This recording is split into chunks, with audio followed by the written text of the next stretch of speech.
that seeing this kind of machinery can be intimidating to some patients. They're kind of overwhelmed because there's a whole lot of things going on with them at the same time. While referred to as robot, Dr. Zapia did note that a human is still in control of the machine for the duration of the surgery. Sam Fritz, 93 WIBC Mobile News. It's on to the Final Four for the Purdue Boilermakers. Zach Edey dropping 40 points in a 72-66 win over Tennessee in the Elite Eight. Head coach Matt Painter. We don't take Zach for granted. And so some of the nights he should have got 50 tonight. The Boilers will meet the Wolfpack of NC State in Phoenix on Saturday. Traffic on the 5s, Matt Bear. All right, Kurt, westbound 70 better. Coming into the north split, a little bit of company going over that flyover ramp to northbound 65, but everything's cleared up for the most part. Still have a crash on the right shoulder after rural, but that's not affecting us too much anymore. We have stopped on the northeast side, westbound 465 at I-69 for about a half mile. Opens up before Allisonville Road. Crash northwest side township line north of 86. That's at Willow Way. Also a crash in Speedway 21st at Tanzel Road. Crash east of side 30th at Emerson. Traffic sponsored by Cracker Barrel. It pays to be early because at Cracker Barrel you can get early dinner deals on their signature dishes weekdays from 4 to 6 p.m. starting at just $8.99.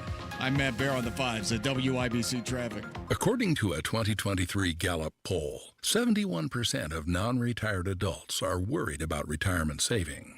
At Howard Bailey Financial, we don't believe retiring with confidence should be guesswork.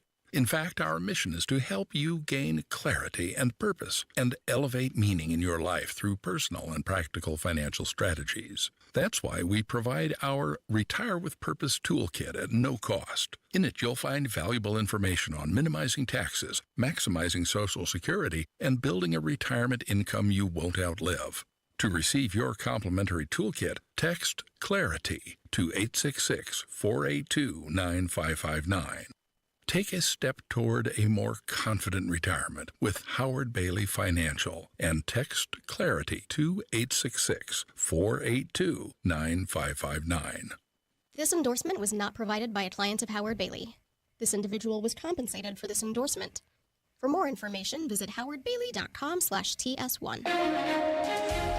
The forecast from the American Standard Heating Weather Center. A few morning showers, scattered strong storms possible this afternoon. Today's high 68. A few strong storms for the early evening, heavy rain threat overnight tonight, a low of 50. I'm Wish TV Storm Track 8 meteorologist Marcus Bailey for 93 WIBC. It's cloudy, a few spotty showers to the south on radar, 49 on Monument Circle. I'm Kirk Darling on the level, on the go, and on WIBC.com.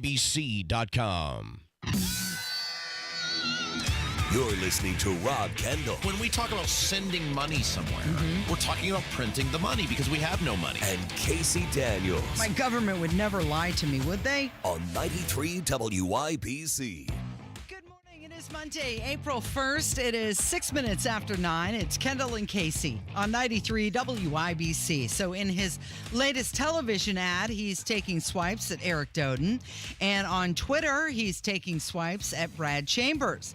We're talking about Mike Braun, and now the FEC has fined his Senate committee $159,000 for campaign finance violations. Okay, so this is what's in. There's many things that are interesting about this, but number one is, do you remember in the debate the other night where I think it was Chambers pinned him down on voting for the largest tax increase in the history of the state? Maybe it wasn't Chambers. Maybe it was just the moderator. No, I think it was Chambers. Brad Chambers. Either way, it doesn't matter. Somebody pinned him down on voting for the largest tax increase in the history of the state. And Braun appeared to have absolutely no idea that the gas tax that he voted for went up every single year. Because he said something about, we don't need an increase in the gas tax, which is in direct contrast to the vote that he cast, which allows the gas tax to go up every single year. And we had talked about at the time, hey, this is a guy that clearly has no idea what he's voting on. He clearly has no idea what's going on around him. He's not being accountable. I mean, they had to know. And it really shows the people that are around him, because they had to know he was going to get hit with that. And the fact that he appeared so clueless about what he'd actually voted for, we said this should give you an insight as to how he will govern. And Mike Braun, obviously, the big news over the weekend was that he was fined a colossal amount of money, one of the largest fines in the history of the Federal Election Commission, $159,000 for the way loans were reported and disclosed back in 2018 when he was running against Joe Donnelly. And what is interesting to me about this is how immediately, and we talked about, remember with Jamie Rittenauer on Wednesday when we had the diversity debate, I said, you are going to need somebody who's going to go in there and is going to not pass the buck, is not going to cede power or responsibility to someone else. You're going to need someone to fix these issues facing the state who's going to go in there and fight for you and be accountable for their fighting. Mike Braun's response is to blame the treasurer. That ain't how this works. Not when you're talking about the level, the amount of money we're talking about here. The guy raised and spent something like $20 million. He was fined $159,000. This isn't $500 or $1,000 that got mistabulated. You're talking a colossal amount of money. And the response from the Braun people is to blame the treasurer. The candidate had to know what was going on, too. The candidate is responsible for things like this. This isn't a $200 donation from Sister Sally up the street. These are, I think, millions of dollars in this case of loans, and to pass the buck onto someone else, first of all, again shows you he has no idea what's going on around him, same as he did with the gas tax. Now we have a pattern on this, and instead of accepting responsibility, saying, hey, look, buck stops here. I'm the candidate. I made the mistake. I'll pay the fine and move on. They're shifting the blame to someone else, which again tells you how he will govern. Yep, you're right. Okay, so this goes back to the 2018 election, and the FEC had initially accused the campaign of illegally accepting improper loans. But then they turned in a bunch of documentation, bunch of paperwork, and then the FCC turned around and said, okay, well, this is all just clerical errors by the treasurer of the campaign. But you're right. Shouldn't Mike Braun just say, yep, our campaign made this mistake? Instead, he's saying, no, it was the treasurer. But this is what's so laughable about them trying to put this off on this treasurer. If you have a local campaign, like you're running for city council, I'm just making something up here, there's a good chance you might, walk down the street to your neighbor Fred's door and go, hey, Fred, I'm going to run for the... again, I'm just making up names here. I'm going to run for the Jasper City Council, and and Fred, I'm going to need a treasurer. Would you be willing to do that? Sure, fine. You're not dealing with professionals. You're not dealing with people who have any idea what they're doing. They're going to do it to the best of their ability, and we're talking relatively small amounts of money. It's highly possible it is you and Fred, and you may not have anybody checking anybody else, and that's it. We're talking about a U.S. Senate campaign that in 2018 was the epicenter of politics. Donald frickin' Trump came here and campaigned for Mike Braun. The idea that it was some rogue treasurer and that tells you that apparently no one was checking this treasurer's work. I mean, that's what we're led to believe. If it's the treasurer's fault, you're telling me you were running a U.S. Senate campaign and no one was checking your work. Again, Casey, pattern of behavior that fits right with the debate the other night where he has no idea what he voted on with the gas tax, which tells you how he will govern. He's sloppy. He's unaccountable. He has no idea what's going on. If that's what you want from your next governor, then go ahead and vote for Mike Braun, because that is the pattern of behavior. Okay, so this involves 29 different transactions. 29, It wasn't just one. It was 29. But they have said that they are committed to ensuring full compliance and transparency in all future financial reporting. They fought this for 5 years, Casey. I mean, they basically fought this for 5 years. $159,000 is the fine. It's one of the largest fines in the history of the FEC. And again, the thing that is relevant to me is it is a pattern of behavior on. Remember when Mike Braun got pinned down? I think it was Chambers. Chambers is the only one with the pair up there that is challenging Braun. Pinned him on voting to print all the money during COVID. What was his response?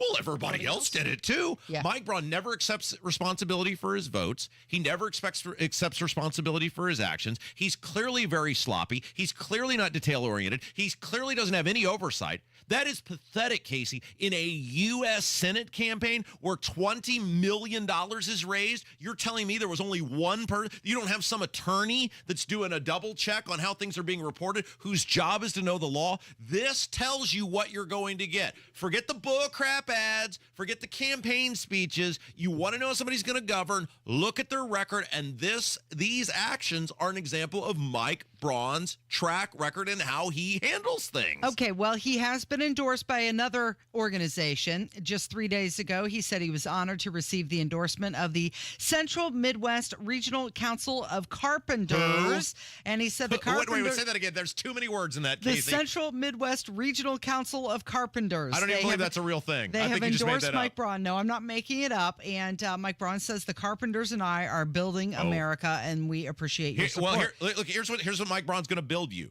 And this is, if you vote for Mike Braun, this is what you're going to get. So, and look, I say this knowing he's probably going to win. He's probably going to win running away because people are apathetic, they're uninformed, they're uninvolved, they just see an ad and they go with it. Mike Braun will raise your taxes. That's his track record as a lawmaker. Mike Braun will grow the government.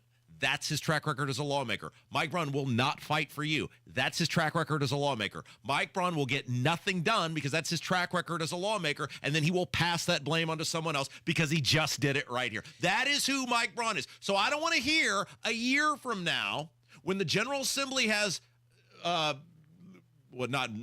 unconvened or sine die or whatever they call it. When they leave next April, recess, whatever we call it, adjourns. That's what I was looking for. When the session adjourns next April and nothing gets done on your property taxes, the gas taxes, the growth of government, the Medicaid, all this other stuff, and Mike Braun's the governor, I don't want to hear anything from you people who, well, Mike Braun's a conservative. I can feel good about voting for him because ain't nothing going to get done when Mike Braun is governor. Okay, so another person that has endorsed Mike Braun is Donald Trump. And here is Don Jr. hyping him up. We're big fans of people who have actually run businesses, who've done the things outside of politics, who aren't just bureaucrats, whose the next natural progression is some other role. I mean, him as a governor just makes total sense. Wait. And this is why it's ridiculous when people vote on how someone else tells them to vote. Yeah. Kev, I want you to play that clip again for me because Don Jr., just like his old man, has no idea what's going on in the state. They don't live here. They have no idea who Mike Braun is. They're pulling this crap out of their ass, Casey. And play it again. We're big fans of people who have actually run businesses, who've done the things outside of politics, who aren't just bureaucrats, whose the next natural progression is some other role. I mean, him as a governor just makes total sense. The next natural progression is some other role. You mean like going from school board to state rep to U.S. senator to governor? Yeah. Like if that's not the next natural progression is some other role, I don't know what the hell is, Casey. This is my point. By the way, the Trump family track record of endorsements, they also endorsed Greg Pence. Yeah. This is insane to me that people are like, well, Trump endorsed Donald Trump has no idea what's going on in Indiana. He has no idea whatsoever. He likes Mike Braun because Mike Braun supported him. He supported him in 2018. If you're voting because Donald Trump Jr. came and supported Mike, he has no idea. Mike Braun is the ultimate political insider. Mike Braun went from school board to state rep to senator to now governor. He's literally doing the thing that Donald Trump Jr. is claiming they don't like. They have no idea what's going on. It enrages me when these people come say this because they know there are stupid people, uninformed people who will fall for it and vote for him. Okay, so another thing, you mentioned school board. Just this week, the Indiana Capitol Chronicle released this article, Indiana's GOP candidates for governor give their stances on education. A big concern for a lot of people in the Hoosier state. And Mike Braun said that he's going to look into education savings accounts. Oh. This is where students' public funds are kept in an account similar to a health savings account. He's going to look into it. It's something he's going to look at closely. He's going to look into it. Yeah. Oh, so like, well, what? By 2020, all these candidates for governor, they're going to look into it. We're going to study it. We need more time. So what, by like 2027, are we going to have a policy proposal? Is that what that means? This whole Mike Braun thing just enrages me, Casey, because nothing's going to get done if he's elected. He has no concrete policy proposals. He hasn't laid out a single solitary ad where he's talking about how he's going to address issues. All he wants to do is study everything, and nothing's going to get done. And I am pissed off about this because I know he's going to win. Okay. I know he's going to win, and we're going to be right back here next year, and nothing's going to get done. Now, he did say regarding the budget and education in the state, because, we spend half our budget on K through 12 education, he did say that he's going to roll up his sleeves and make sure every dollar is getting maximum return for Hoosiers. Wasn't that his job as a state rep? I mean, he created the problem. This is another example of these politicians who create the problem, and then they identify the problem and go, somebody really ought to do something about that. Well, newsflash, if you had created the problem to begin with, there wouldn't be a problem. You're listening to the Kendall and Casey Show. It's 93 WIBC. Like magic, it appears in the sky. A rainbow. Somewhere over that rainbow lurks not bluebirds or dreams. Hidden behind that beauty is trouble. Get a cone tornado right there. Don't be fooled. Tornado on the ground! Confirmed tornado on the ground! Confirmed tornadoes. Oh my gosh, look at it. Oh my gosh. This spring, depend on your severe weather station. Baseball size hail. 93 WIBC.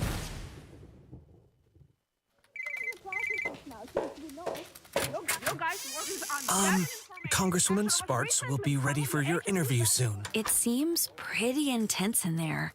Yeah, kind of crazy. Maybe I'll take some time before the interview to Google Victoria Spartz and learn a little more about her. Whoa. Have you seen this article? One aide calling the lawmakers' workplace behavior manic? Victoria Spartz was #1 on Legistorm's list of worst bosses based on high turnover rates. Says she, quote, avoided firing aides and instead bullied them until they left. And the story is based on interviews with half a dozen former staffers. Yikes. Spartz called staff morons and idiots. Get this. Victoria Spartz says her working style is, quote, not for everyone.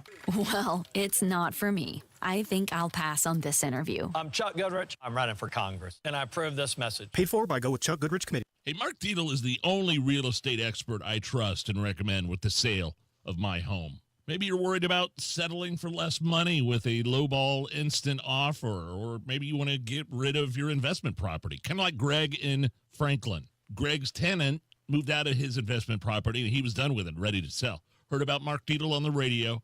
In 15 days on the market, Greg had a cash offer, and it was done. Selling with Mark Dietel was fast and profitable. What separates Mark Dietel from the competition is the guarantee. Mark Dietel guarantees your home sold at a mutually agreed upon price and deadline, or he will buy it. You pick the move date, no long-term contracts, and you can cancel at any time. Reach out to Mark Dietel today, 317-755-4232, or go to markdietel.com. Mark, D-I-E-T-E-L, markdietel.com. Tell him Hammer and Nigel sent you.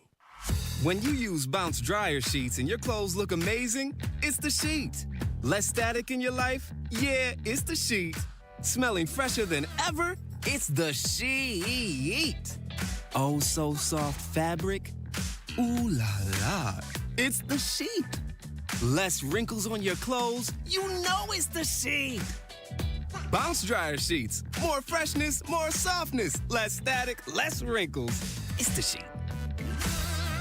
Did you know one of the best investments you can make? It's in yourself. At My Computer Career, in just a few months, you could start your new career in the high-demand, recession-resistant field of information technology. Isn't it time you invest in you and start a career in networking, cybersecurity, AI, or upskill to boost your current IT career? So, get the ROI you deserve at My Computer Career. No experience necessary. Start now at mycomputercareer.edu. Financial aid is available for qualified students, including the GI Bill. Are you struggling with anxiety, depression, and other mental health issues, but feel like you have to keep it together to tell everyone, I'm fine?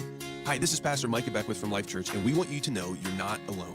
Starting April 7th, we're launching a new 5-week series called I'm Not Fine to bring awareness and understanding to mental illness. Through powerful stories, biblical teaching, and community support, we'll explore what it means to honestly face our struggles and find healing. Join us this Sunday as we kick off I'm Not Fine and start breaking down the stigmas together. Go to lifechurchin.com for our service times and locations. It's not about being fine, it's about finding life. We'll see you this weekend. The countdown is on for the 2024 NFL Draft presented by Bud Light in Detroit, and you can attend in person for free. Experience live concerts, interactive games, player autographs, and more April 25th to 27th. Visit NFL.com/draft access to register for free entry today. Indy's leader in patio installation is now offering a new driveway package. Schedule a free estimate today at IndyDecorativeConcrete.com. That's IndyDecorativeConcrete.com. Monday. Literally risking life and limb to bring this program to you. It is the Kendall and Casey Show on 93 WIBC. What the hell's going on in this building? I lived for 2 days, and like everything is just Yes. Okay, so first of all, what happened with the bathroom? Did some guy just have explosive diarrhea or what? Because you told me the bathroom is now, it is still closed. Yeah. And like they're like fumigating it, and there's like fans and like what happened? I don't know. I don't know what happened in the men's bathroom.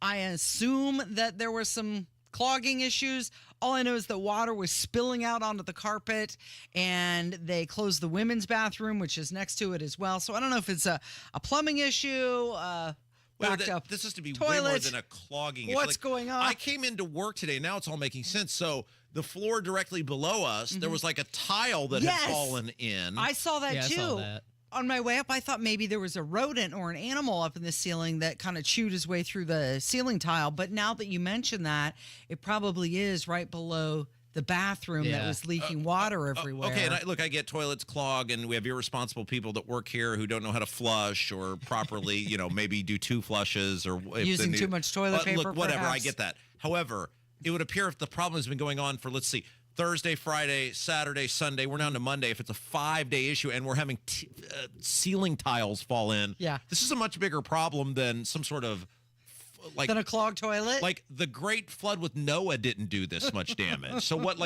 whoever the person is responsible for this should be permanently banned from this building. Like that is ridiculous that you have so little control either over your bowels or proper bathroom etiquette that you have caused a 5-day problem. Yeah, it smelled really awful too.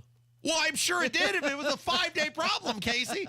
My point in all this is, okay, so there's that thing going on. Yeah. The bathroom is still closed, which comes to my other issue, which is for some reason, somebody thought in our recording studio it would be clever to take a giant black board. And lay it on the floor. Lay it on the floor next to dark carpet and black trim to where no one can see it and put it out to where people might trip over it. Did somebody trip over Which would have been me, because why would I assume that there would be a black shelf next to black trim stuck out in the middle of the aisleway? So fine, you know me, you saw me, I took a tumble, I'm a team player. It wasn't like I didn't stand up and say, get me Johnny Cochran on line 1.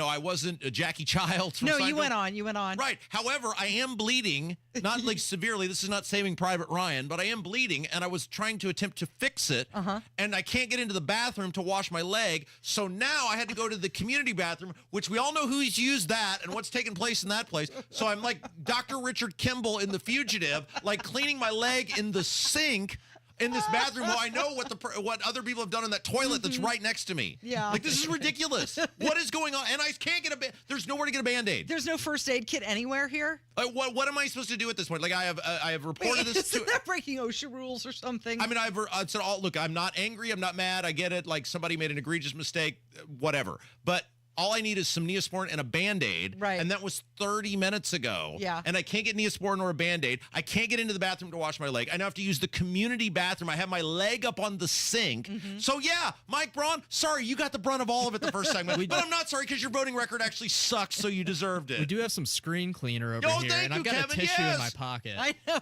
I mean, there's toilet paper we could wrap your wound with. What good does that do? It'll stop the bleeding. We need a tourniquet. What's going on? I need the Neosporin. That's my primary concern, is the lack of.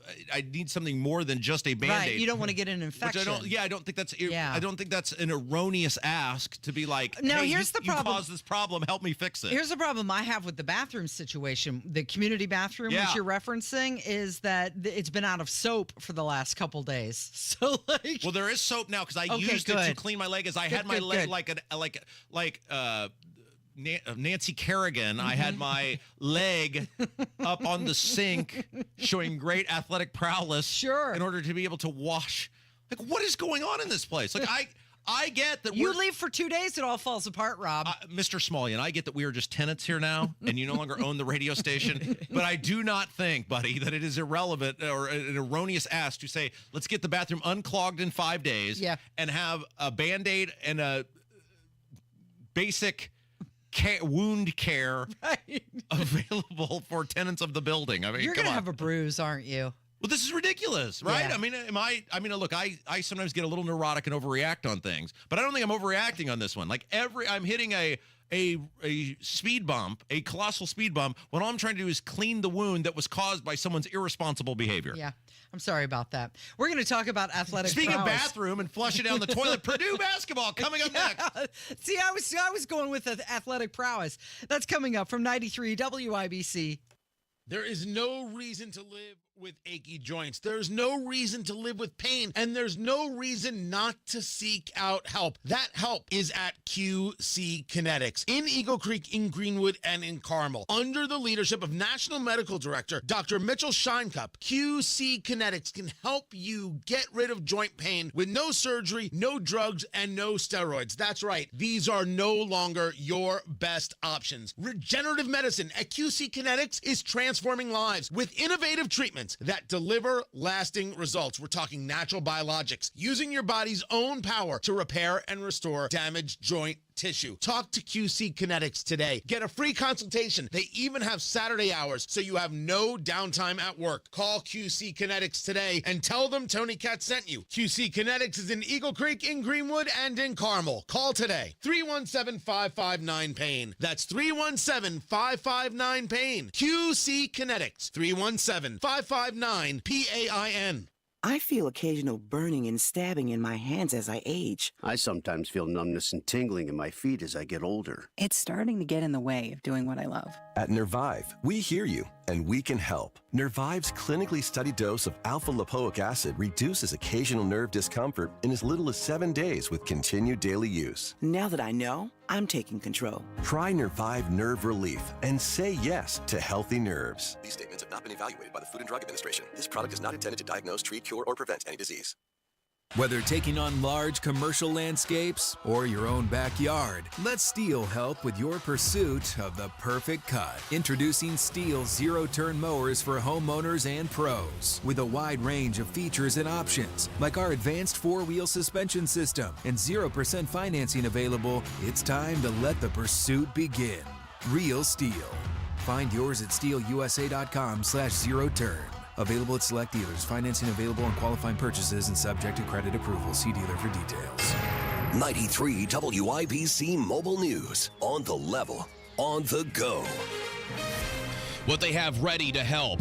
Radar is clear for now. It is 51 and cloudy downtown. I'm Kirk Darling. Here's what's trending at 9:30. President Biden will be visiting Baltimore this week to speak with local leaders about the plan ahead for recovery from the Key Bridge collapse. 6 people were killed when the bridge was hit by a cargo ship last week and then collapsed. Transportation Secretary Pete Buttigieg. Work is now underway. Parts of the non-federal channel are already being worked on, and there is a 1,000-ton capacity lift crane on a barge being put into place now. There's another 600-ton crane on its way. The Army Corps of Engineers leading the cleanup of the bridge debris. Former President Trump is campaigning in Wisconsin and Michigan this week as recent polling shows the race between Trump and President Biden tightening in both key swing states. He'll also be hosting a fundraiser this coming Saturday at Mar-a-Lago, with organizers saying the goal is to raise at least $33 million. Your opening bell report on 93 WIBC, brought to you by Absolute Wealth Management, LLC. We're mixed at the opening bell. The Dow is down 53 to 40,123. The NASDAQ is up 12 to 18,487. And the S&P 500 is unchanged at 5,308. I'm Kirk Darling, on the level, on the go, and on WIBC.com. Hey guys, it's Rob from my friends at the Bath Authority. You know, it may be April the 1st, but this deal going on with the Bath Authority, it is no joke. Listen to this. If you call right now at 317-532-5711, can't even believe this is a real thing, but it is. Call today, 317-532-5711. Schedule your free in-home estimate. So no obligation. You don't have to buy anything. It's a totally free in-home estimate. When you call 317-532-5711, schedule that free in-home estimate, you'll get $1,000, $1,000 off a new shower bath, plus 36 months of interest-free financing. Bath Authority does it all. Walk-in tubs, replacement showers, tub-to-shower conversions, and more. And they do it while providing the highest quality bathroom remodeling products, along with a world-class customer experience. Again, this is no joke. You call today, 317-532-5711. Schedule that free in-home estimate. You'll get $1,000 off a new shower or bath, plus 36 months of interest-free financing. TheBathAuthority.com. Tell them Rob sent you. What people suffering from nasal breathing, snoring, and sleep apnea problems want is for their issues to be fixed. And at Advent, that is precisely what we do. Here, there are no Band-Aids, but there is a thorough approach to get to the root of your problem. And in tens of thousands of cases, finding simple solutions, which are undeniably effective, have made remarkably positive impacts on people's lives. I'm Dr. Madan Kandula. For years, patients have been traveling literally from around the world to come to us to find what no one else has been able to give them.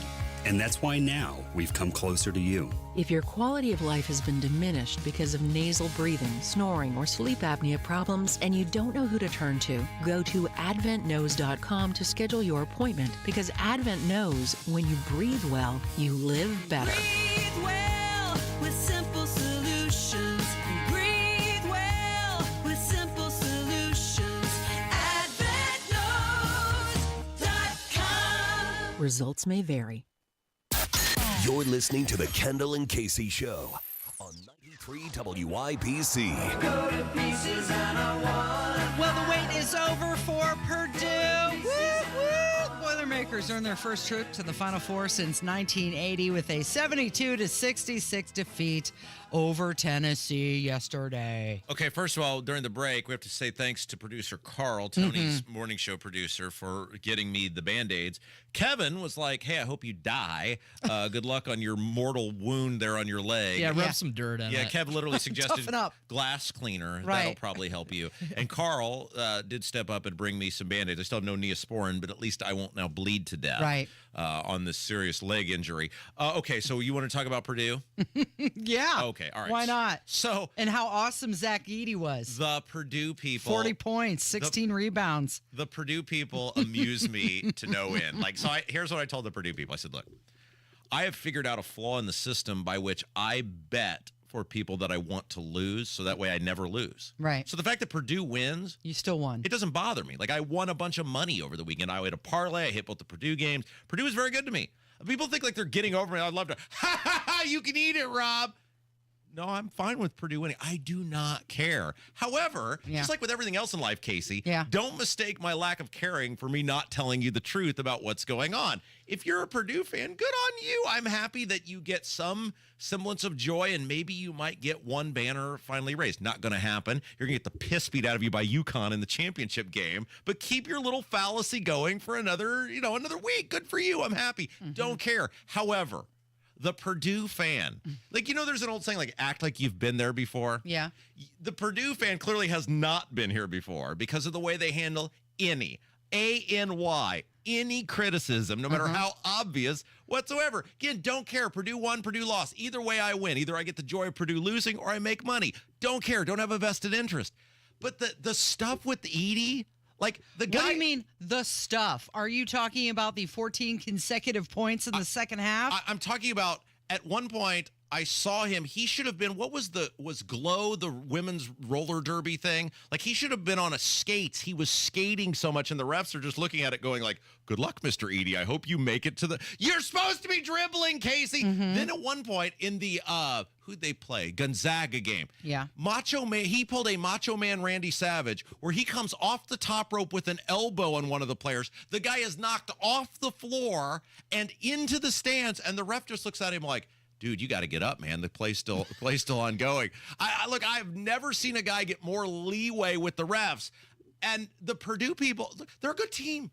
Purdue is a good team because they have a gargantuan human in the middle who gets infinite leeway with the referees. And that's fine. You're still a good team, but they can't accept it. The Purdue people cannot accept even the most blatant of criticism that the guy gets away. I mean, look, there are people who have been charged with attempted homicide who have enacted less violence than Zach I saw a lot Edey. of clean play from him. He becoming the first Division I player with 900 points, 450 rebounds in a single season. First time since Larry Bird in 1978, by the way. He's 9'3", Casey, and he weighs 473 pounds. He does not. You know what? And he's a former hockey player, so there's a little bit more finesse there than you're giving credit. By the way, the one thing that I will say about that game, there were a lot of fouls. 37 fouls. And what team were they all called on, Casey? The other guys. Yeah, thank you. Look. They don't know how to guard him. That's the problem. They were like, they had 3 people guarding him. Casey. Because they don't know how to do it. Casey, if I were to take the side of my hand, I'm doing this here on YouTube so people can see, and I were to take the side of my hand and jam it right between your eyes, or take my elbow and jam it in your face, wouldn't you think that might be called a foul? He does that every damn time. It's fine, though, Casey. They let him get away with it. I get it. But the Purdue people, I'm not disputing Purdue's a good team. Purdue is a fine team. They certainly were that's why they were a number 1 seed. But the Purdue people, any criticism whatsoever, I've never seen this before, Casey, where any criticism. Oh, my other favorite thing is as though Purdue people want to act like they were cheering like for IU all these years. Like, I can't believe someone who got a degree from IU would be critical of Purdue. Like as though the Purdue people were on the edge of their seats in 87 when Smart hit the shot, erupting in applause, Casey. Erupting in applause. Now, I think Edie has a lot more vision than what you're giving him credit for. You have to have that to be able to pull off some of the moves that he does. Don't you think that it is about time for the entire great state of Indiana to rally behind our Purdue Boilermakers? Look, I'm going to bet Purdue, and I'm going to bet Purdue and I have UConn winning the national championship. So if it's Purdue and UConn in the national championship, I can't lose. But I'm not going to sit here and lie and be like, oh yeah, Edie doesn't foul almost every time he's involved in a play. Edie doesn't travel all the time. I have never seen a guy miss more points. He's 9'3", Casey, and he repeatedly misses point-blank shots. We have a lot of audio from Zach Edey. We're going to get to it, and okay? It's the fat guy. The fat guy's going to teach him a lesson next Saturday, Casey. The fat guy so you from got a North fat Carolina guy versus State. a tall guy. Bring on the fat guy. By the way, I like how you predicted that Purdue was going to lose to UConn, which means they're going to make it to the final 2. Great. I'm going to bet Purdue against North Carolina State all day, every day. You're a closet Boilermaker, and you know it. It's Kendall and Casey on 93 WIBC. Coming up on Tony Katz today, Joe Biden has a word for Christians on Easter, and it isn't that, nice. That's after the news at noon on 93 WIBC. Hey guys, April is here. That means spring, and spring might be the perfect time for you to, finally start thinking about putting in those new windows. And if that is you, listen to this deal going on with Universal Windows Direct. I know you've been putting it off all winter saying, oh, it's too cold, I want to deal with it. No excuse now. Weather is great. And if you call Universal Windows Direct today at 317-659-7574, that's 317-659-7574. For every 2 windows you buy, you get the next 2 free. No limit. So if you buy 4, you're going to get 4. If you buy 20, you're going to get 20. 317-659-7574. Buy 2, get 2 free. And on top of that, when you schedule that free in-home estimate, if you say, hey, Rob Kendall from WIBC told me to call, they're going to take $250 off your project just because. And by the way, Universal Windows Direct backs it all up with a true lifetime warranty for as long as you own your home and 30 years to the next home owner. UniversalWindowsDirect.com. Tell them Rob sent you. Jefferson Shrieve stepped up to fight when no one else would. He put it all on the line. And the liberals smeared him for it with ads like this. Donald Trump and Jefferson Shrieve. He's an original supporter of Donald Trump. They attacked Shrieve for being a conservative. Jefferson Shrieve, an A rating from the NRA. Attacked him for being a loyal Republican. Look who was there, Jefferson Shrieve. He was proud to be on the Trump campaign and proud of his own A rating from the NRA. All because Shrieve would get tough, back the blue, and stop the crime. But we don't have to accept their lawlessness at our border, in our suburbs, in our state.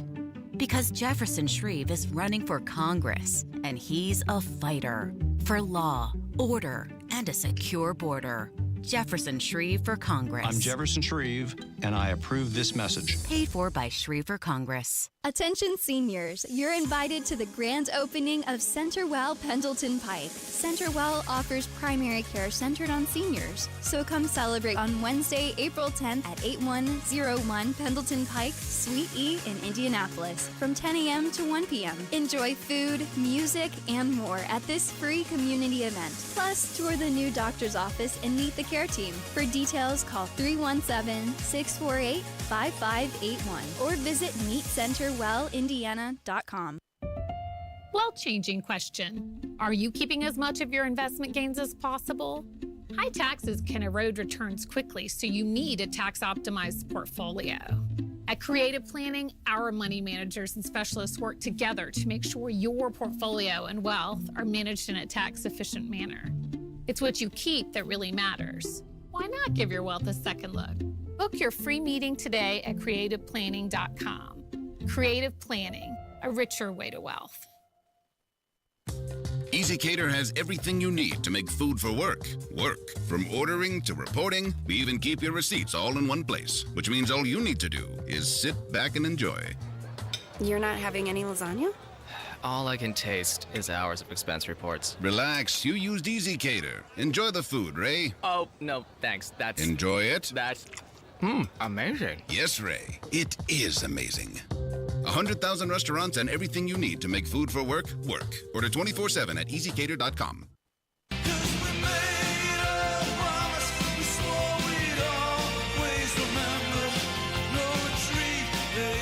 It is election season, and man, there are some horrific people running for re-election. Let's talk about it, shall we? How about that for an intro, Casey? I love it. It is the Kendall and Casey show. I'm Rob Casey's here, and we had said we'd been, Casey, bombarded by people like, when are you going to have me on your show? And we said, look, here's the deal with the candidates. I don't know who needs to hear this, but we struggle with having the candidates on because, quite frankly, Casey and I have just told many of them to their face, you guys are kind of boring. You're boring. Yeah, many of the candidates are boring. However, I feel some sense of obligation. If we're going to complain about the system, then we got to probably have some of these people who are willing to step up. Yeah. And that's a huge career risk for us because let's face it. It's a risk for our listeners. I mean, we're paid to not be boring. However, so we're really going to try to thread a needle this because remember last year and the year before, we had some real turkeys on. I mean, we had some real turkeys on. But this year, so we're going to try to thread a needle this year on the candidate interviews of having candidates on, but yet people who will not bore the audience to death. How about that? Good. All right, so let's start. Let's start with, for me, okay, I think for me, incumbent public enemy number one is that total turd Jim Baird, who is U.S. representative out in the 4th District, which is where I live. I was going to say, he's your rep, so you're intimately aware of all of his votes. For some reason, God is pointing at me and laughing and go, you think it's bad? Look at this. And so somebody has stepped up to challenge Jim Baird, and he joins us now. Charles Bookwalter, hello. How are you? Hey, I'm doing real well. I'm not sure if that's a compliment or a shot at me when we talk about boring, horrible politicians, turkeys, never having people on, and then we introduce Charles Bookwalter.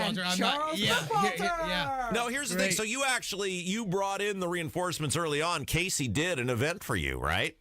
She sure did. One of our more popular events was our Defund the ATF. It's also, it really was one of our most popular events, and it's also one of the issues that establishment Republicans and people use it as an excuse to not support me. Like, they look at me incredulously, like, defund the ATF. Like, what would we do without the ATF? And it's just one of those examples where politics is kind of hard to play because you could say something like that or defund the Department of Education, but people need a little bit more information when you say something like that. It sounds shocking. It's shocking. I heard it was a room full of people and they erupted in applause every time Casey opened her mouth. That's pretty accurate. You know what? Honestly, Guy Relford was there, and he was much more popular than I was. Bull crap, Casey, bull crap. All right, Charles Bookwalter, that's your name. You're running in the 4th Congressional District. That's the western part of the state of Indiana. And first of all, thanks for stepping up because Jim Baird is horrific. He's awful. Why did you decide to run for Congress in the Republican primary this year? Well, really, to make it quick, most people know my story, but, COVID affected me greatly. I had to resign my career to the vaccine mandate. And what'd you do? I was a medical device sales representative, so I sold the Da Vinci robot for Intuitive Surgical. I was in the operating room, and I own a fast casual restaurant and some commercial real estate. So when COVID hit, I was in the 2 worst sectors you could be in that time. And I was looking, and that's what really got me involved. I was looking around. I stood up to the mask mandates. I stood up to the COVID regime. I stood up to the vaccine mandates. And I was looking around thinking, okay, we live in a conservative Republican area with a Republican supermajority. Where are our leaders and who's standing up for us? And as we know right now, no one stood up for us during that time. There were only a few people that stood up, Curtis Hill being one of them, that did something about it during Holcomb. But very few elected representatives stood up for us during that time, and that's when I started getting involved. Now, you were a former member of the U.S. military, right? Yeah. You Green Beret? That's right. Yeah. U.S. Army Special Forces, Green Beret. So I'm just curious, we got to come to work each day, that we were exempted, us in the liquor stores, because, Kyle Hupfer was part owner in 30-plus liquor stores. Interesting how that works. Yeah, isn't that amazing? We got exempted. So my life didn't really change at all from the standpoint of I got to go to work today. Each day I kept getting a paycheck, et cetera, et cetera. But I'm curious for somebody like you who wore the uniform, who's willing to die for your country, and then you basically get told, eat crap and die when it comes to being able to earn a living, how that impacted you. Well, yeah, so just to clarify, I wasn't active duty at the time that happened. I was here in Indiana working, but I could still feel there were a lot of people that I know that suffered. 11,000 service members were kicked out of the military because they didn't want to get that vaccination, so they resigned or they were kicked out. There's a big movement right now to reinstate them back in to get their jobs.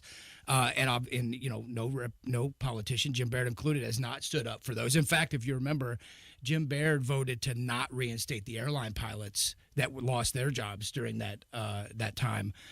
So you can figure that he probably would not vote to reinstate the military service members. That's right. Yeah. So no, it is kind of it just shows one thing. I did walk away, okay?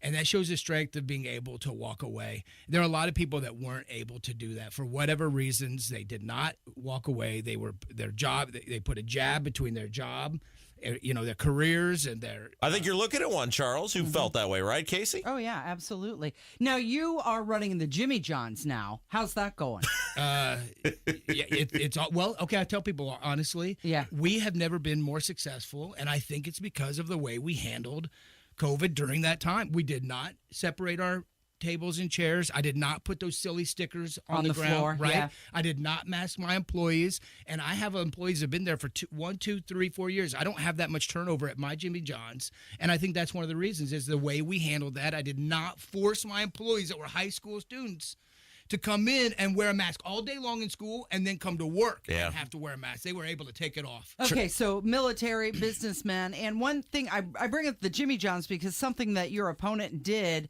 during this campaign was put a big old billboard right above your business, didn't he? Yeah, yes. Funny how they do that. Not only did they just put a Jimmy John's put their billboard, a campaign billboard in the one city where you're not supposed to have campaign material out the month before the election, but they did it with taxpayer dollars. Yeah. They pay for it with our money. They use it to campaign. Now it's still unethical and it's still illegal to use the Frank Mail privilege to campaign, but the U.S. House has approved it, and our congressman is using the Frank Mail privilege to run an entire campaign, and that should offend every single Hoosier and everyone in the 4th District. Charles Bookwalter is our guest. He's running the 4th Congressional District on the Republican side. Yeah, so let's talk about Baird for a second, because this is a guy that's everything that's wrong with politics and with government. Now, people will say, well, he wore the uniform. He sure did, and for that he should be saluted. He's a Vietnam hero, no doubt. But we said the same thing about John McCain, Casey. My salute to you as a service member of this country is totally different than your behavior as an elected official. And as an elected official, Jim Baird has been a disaster. You don't get a lifetime exemption to destroy society just based on the fact whether you wore the uniform.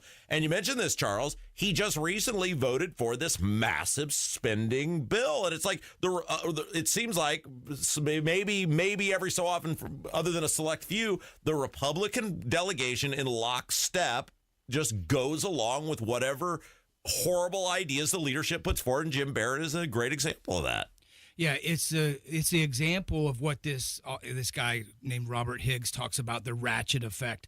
At a time when Hoosiers are struggling to pay their bills, inflation is rampant, we're tired about wokeness in everything, DEI, and the Green New Deal. This is a perfect example of the ratcheting effect and what conservatives need to start fighting back against. When Republicans are in charge, they spend all the money. They never cut taxes. They spend all the money on their pet things that they like. And right now, Democrats love war too. So this last bill is a huge defense spending bill. But at the same time, to get that bill, Republicans have to give Democrats a little bit of stuff too. So it always ratchets up. And in this bill, there's so much of the Green New Deal and green energy initiatives in this bill. So Republicans get all of their big war, big military spending, and the Democrats get all of their Green New Deal and DEI spending, and none of it goes away. And if a Democrat is elected or hasn't the control of Congress, then all the spending will stay the same. It will just shift to who they spend the money for. And we're tired of it. And Hoosiers are tired of it. Americans are tired of it. And it's finally time. We're actually at an inflection point where we actually could do something about it. That's why when people say, I'm so tired, I'm not going to vote anymore, I'm done, I tell them that now is the time. We went from having 9 holdouts to change the speaker to 20 to change a speaker. And then in this last $1.2 trillion bill, over 100 Republicans voted no against it. So we actually have some light at the end of the tunnel if we could, and it only passed by 6 votes. Right? And we're one of the most conservative areas in the nation. In Indiana is in the 4th congressional district. We just need some conservative representations. That's why I keep saying we need to send reinforcements there that would actually stand up against this and force them to vote on single line appropriation bills instead of this monstrosity that Democrats and Republicans both call a win. And if Democrats and Republicans are both calling a $1.2 trillion spending bill that only funds the government for 3 months a win, then Hoosiers and taxpayers and Americans are suffering. Okay, well, let's be correct about this. You said that only funds government for 3 months. It's not actually even our government that it's funding, because out of that $1.2 trillion, $95 billion is going to Ukraine. Yeah. And it's not just, that's just one line item that's going to Ukraine. There's a lot of other line items in there that are going to Estonia, Latvia, all kinds of surrounding areas that we know is also supporting this endeavor in Ukraine. So the number's actually bigger than that $95 billion. And it's not just Ukraine. It's countries all over the world that we're funding. One of it goes to, depending on where you're feeling this, it goes to support and fund the Israeli Iron Dome, the defense system. Well, our at least my deal on Israel is we give them enough money. There's no more money necessary. The best thing we can do is just support them and say, finish the job, and we play both sides of the coin on that. All right, Charles, just real quick editorial comment, and then I'll give you the last word. If people want change, you're giving them the opportunity to have change. Jim Barrett has a highly egregious record in the Indiana House of Representatives. He voted for the gas tax increase. He voted for all those tax increases in 2017. He's done nothing for you since he's been in the House of Representatives. Thank you for stepping up and giving people a choice. And this is the option, right? Like, if you want to continue to complain, it's really hard to complain and then vote for the same people. So thanks for giving people an option. Where can they find you and learn more about you? Yeah, you can go to bookwalterforcongress.com. You can follow me at TC Bookwalter on Twitter. But I just want to, reinforce everybody. But the last 2 years, we have been doing what Green Berets do all over the world, which we've been recruiting, training, and working alongside people in the 4th District to get involved and get engaged in government. This system only works if the people are involved and the people are engaged. So we've been doing the job. And if you talk, what most irksome is that we all know about this strategy of Indiana Republican politics is to run an incumbent, let them win, and then they can resign a year later so the caucus can come in and choose someone. Everyone knows that rumor is running rampant in the 4th Congressional. We have an opportunity right now to send a real patriot, a real liberty-minded person that's speaking the words that we all know are true, and send them to Washington, D.C. to give it a shot to try to rein in this government and represent the people and the people's interests and be a representative, not a legislator for the people. All right, Charles Bookwalter, thank you for being neither laborious nor boring. Good job right out of the gate. Thank you. It is the Kendall Casey Show on 93 WIBC. Did you know that April is Foot Health Awareness Month? Hi, this is Phoebe, and at the Good Feet store, we think every month you should be aware of your foot health. Your feet support everything you do. Why wouldn't you want to properly support your feet in return? Foot health starts with having great support in your shoes, and with a selection of over 300 different styles and sizes of arch supports, we can help you get back to wearing your nice dress shoes, stylish flats, or even sandals in comfort. Listen to Ava's real Good Feet story. I love shoes. You find them in the store. They call you, but they hurt. The best ones hurt the worst. And you're walking around going, I don't want anyone to know that I'm not happy. Stuck in the arch supports, and I felt so much better. I'd say Good Feet help with all of my great shoes. They turned out to be something that actually works for me. My name is Ava, and that's my Good Feet story. Don't overlook your feet. Make sure they get the care and attention they need so they can keep supporting you. Find the Good Feet store nearest you at goodfeet.com. We look forward to helping you find better foot health. Texting privacy policy and terms and conditions posted at textplan.us. Texting enrolls for recurring automated text marketing messages. Message and data rates may apply. Reply stop to opt out. Minimum purchase required. Interest accrues from date of purchase but is waived if paid within promotional period. Go to windowappointmentnow.com for full offer details. Attention homeowners. Do you know when to replace your windows? Feeling too hot or cold? Fog between the glass? Spending too much on expensive energy that literally goes out the window? It's time to replace. And right now you can get a free in-home window consultation and free price quote from Renewal by Andersen. Plus, with our spring savings event, you can buy one window or door and get one 40% off when you buy 4 or more units. Just text MAKE to 200-300 for your free consultation on top quality affordable windows or patio doors for no dollars down, no monthly payments, and no interest for a year. That's right, you don't pay a dime for an entire year. Text MAKE to 200-300 to buy one window or door and get one 40% off. And right now, save an extra $30 off every unit. Hurry, this incredible offer is only in April. Text MAKE to 200-300. Text the word MAKE to 200-300. MAKE to 200-300. Waiting on a tax return? Hopefully it ends up in your hands. Fraudulent tax returns due to identity theft increased by 30% in 2023. If you're in a bind this tax season, LifeLock can help. Our U.S.-based restoration specialists are experts dedicated to helping solve your identity theft issues. And all LifeLock plans are backed by the $1 Million Protection Package. So we'll reimburse you up to the limits of your plan if you lose money due to identity theft. Help protect your information this tax season with LifeLock. Save up to 25% your first year with promo code NEWS at LifeLock.com. Your one blood donation can help save the lives of up to 3 people. Give blood through the American Red Cross to help hospital patients. Visit redcrossblood.org today.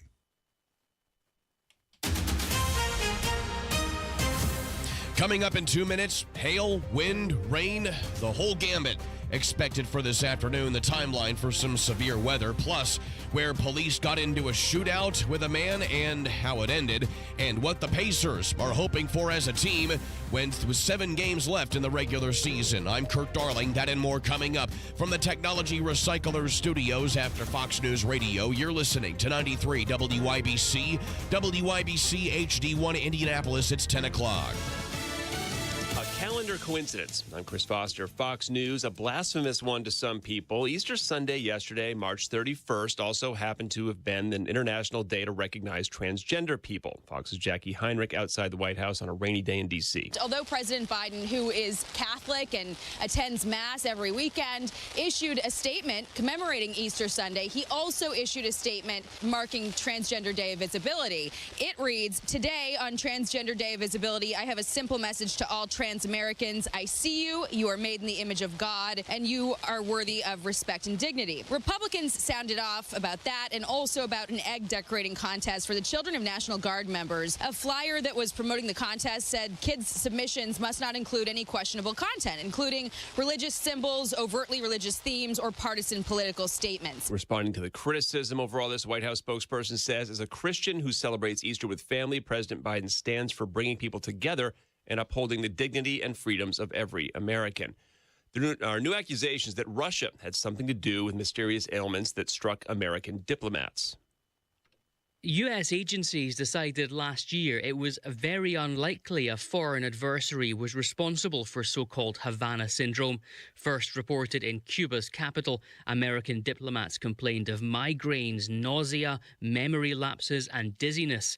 Now, Russian-focused media group Insider is pointing the finger at Moscow. It says members of a Russian military intelligence sabotage unit could be placed at sites where Americans fell ill, and members of the group received awards for developing non-lethal acoustic weapons. Russia previously denied involvement. Jonathan Savage, Fox News. Police in Baltimore looking for a man who shot 5 people at a restaurant, killing 1 during Easter brunch. America's listening to Fox News. 93 WIBC Mobile News. On the level, on the go. What can you expect? It's cloudy and 52 downtown. I'm Kurt Darling. Here's what's trending at 10:02.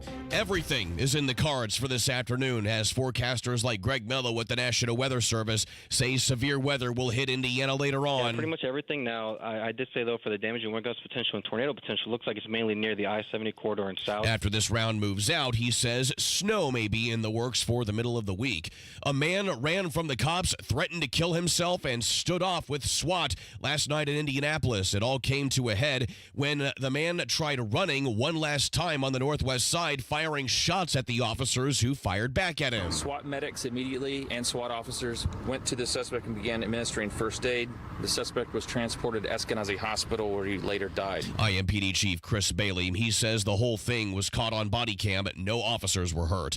That shooting 24 hours after 7 kids were shot downtown the night before. Ryan Hedrick reports. At approximately 11:36, officers in the area heard shots fired at Maryland and Illinois Street. When they arrived to the scene, they found a large group of juveniles. IMPD Deputy Chief Tanya Terry says those kids were taken to the hospital and one more showed up with a gunshot wound. Once again, we have a situation in which young people are resolving conflict with firearms, and it has to stop. And police are still looking for the shooter. All kids are in stable condition. Ryan Hedrick, 93 WIBC Mobile News. Gas prices are the lowest they've been in the last 2 weeks. $3.40 is the average for unleaded throughout the state today, says Gas Buddy. Tyrese Halliburton hoping the momentum he and the Indiana Pacers have off their win over the Lakers last Friday is a sign of some consistency over these last 7 games. Just figuring the offensive side out right now, but defensively, I think we're just doing a good job. If we just lock in on a game-to-game basis, our offense will come. The Pacers host the Brooklyn Nets tonight.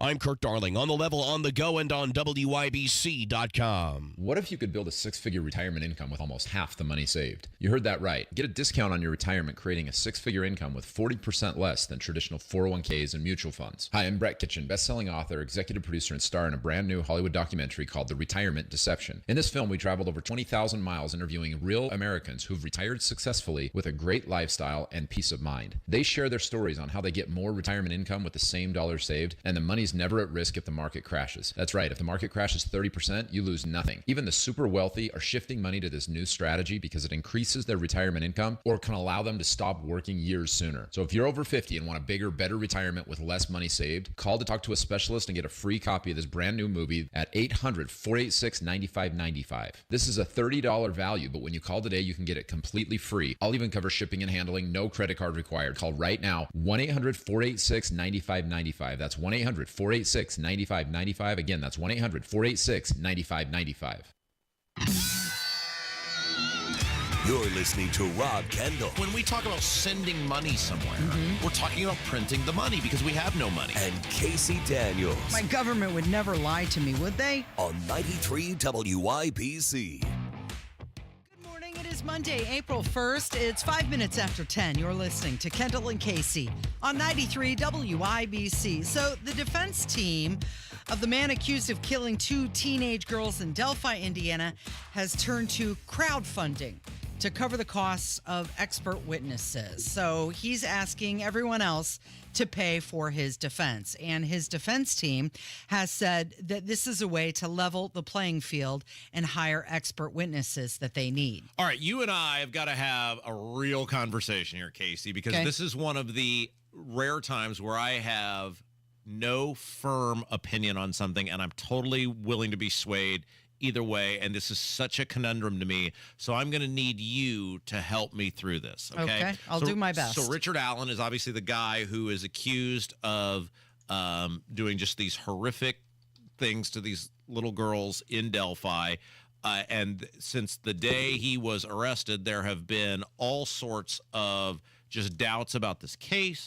Obviously, his defense attorneys have done a phenomenal job of presenting a whole bunch of look, and there's enough validity to enough of what they're saying that a reasonable person has to pause and go, what in the world's going on here? I mean, some of it's circus, but not all of it's circus. And clearly it appears if the things they're alleging are true, then there has been just mass malfeasance by law enforcement in this case. And it appears that malfeasance has been designed to get a guy who may not have done this. Now, it'll all come out in a court of law, hopefully. However, when you look at the rulings by this specially appointed judge and the way it seems they've gone out of their way to kind of tilt make it one-sided. Yeah, and which is crazy to me because you would think if you're a judge and you want actual fairness, you would go everything on the side of the defendant, because that way, if he's that blatantly guilty, if there's the smoking gun, he did it, none of the other stuff matters, and then everybody would go, okay, this guy got every break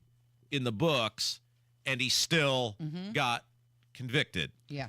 But that has not happened. And so one of the things that has not happened is these key witnesses that the defense has been asking for, the judge has denied the ability for, essentially taxpayers to fund these witnesses to be called. So what the defense has said for Richard Allen is, we need these witnesses, and this is the only way we know to be able to get the resources possible, and they've raised quite a bit of money.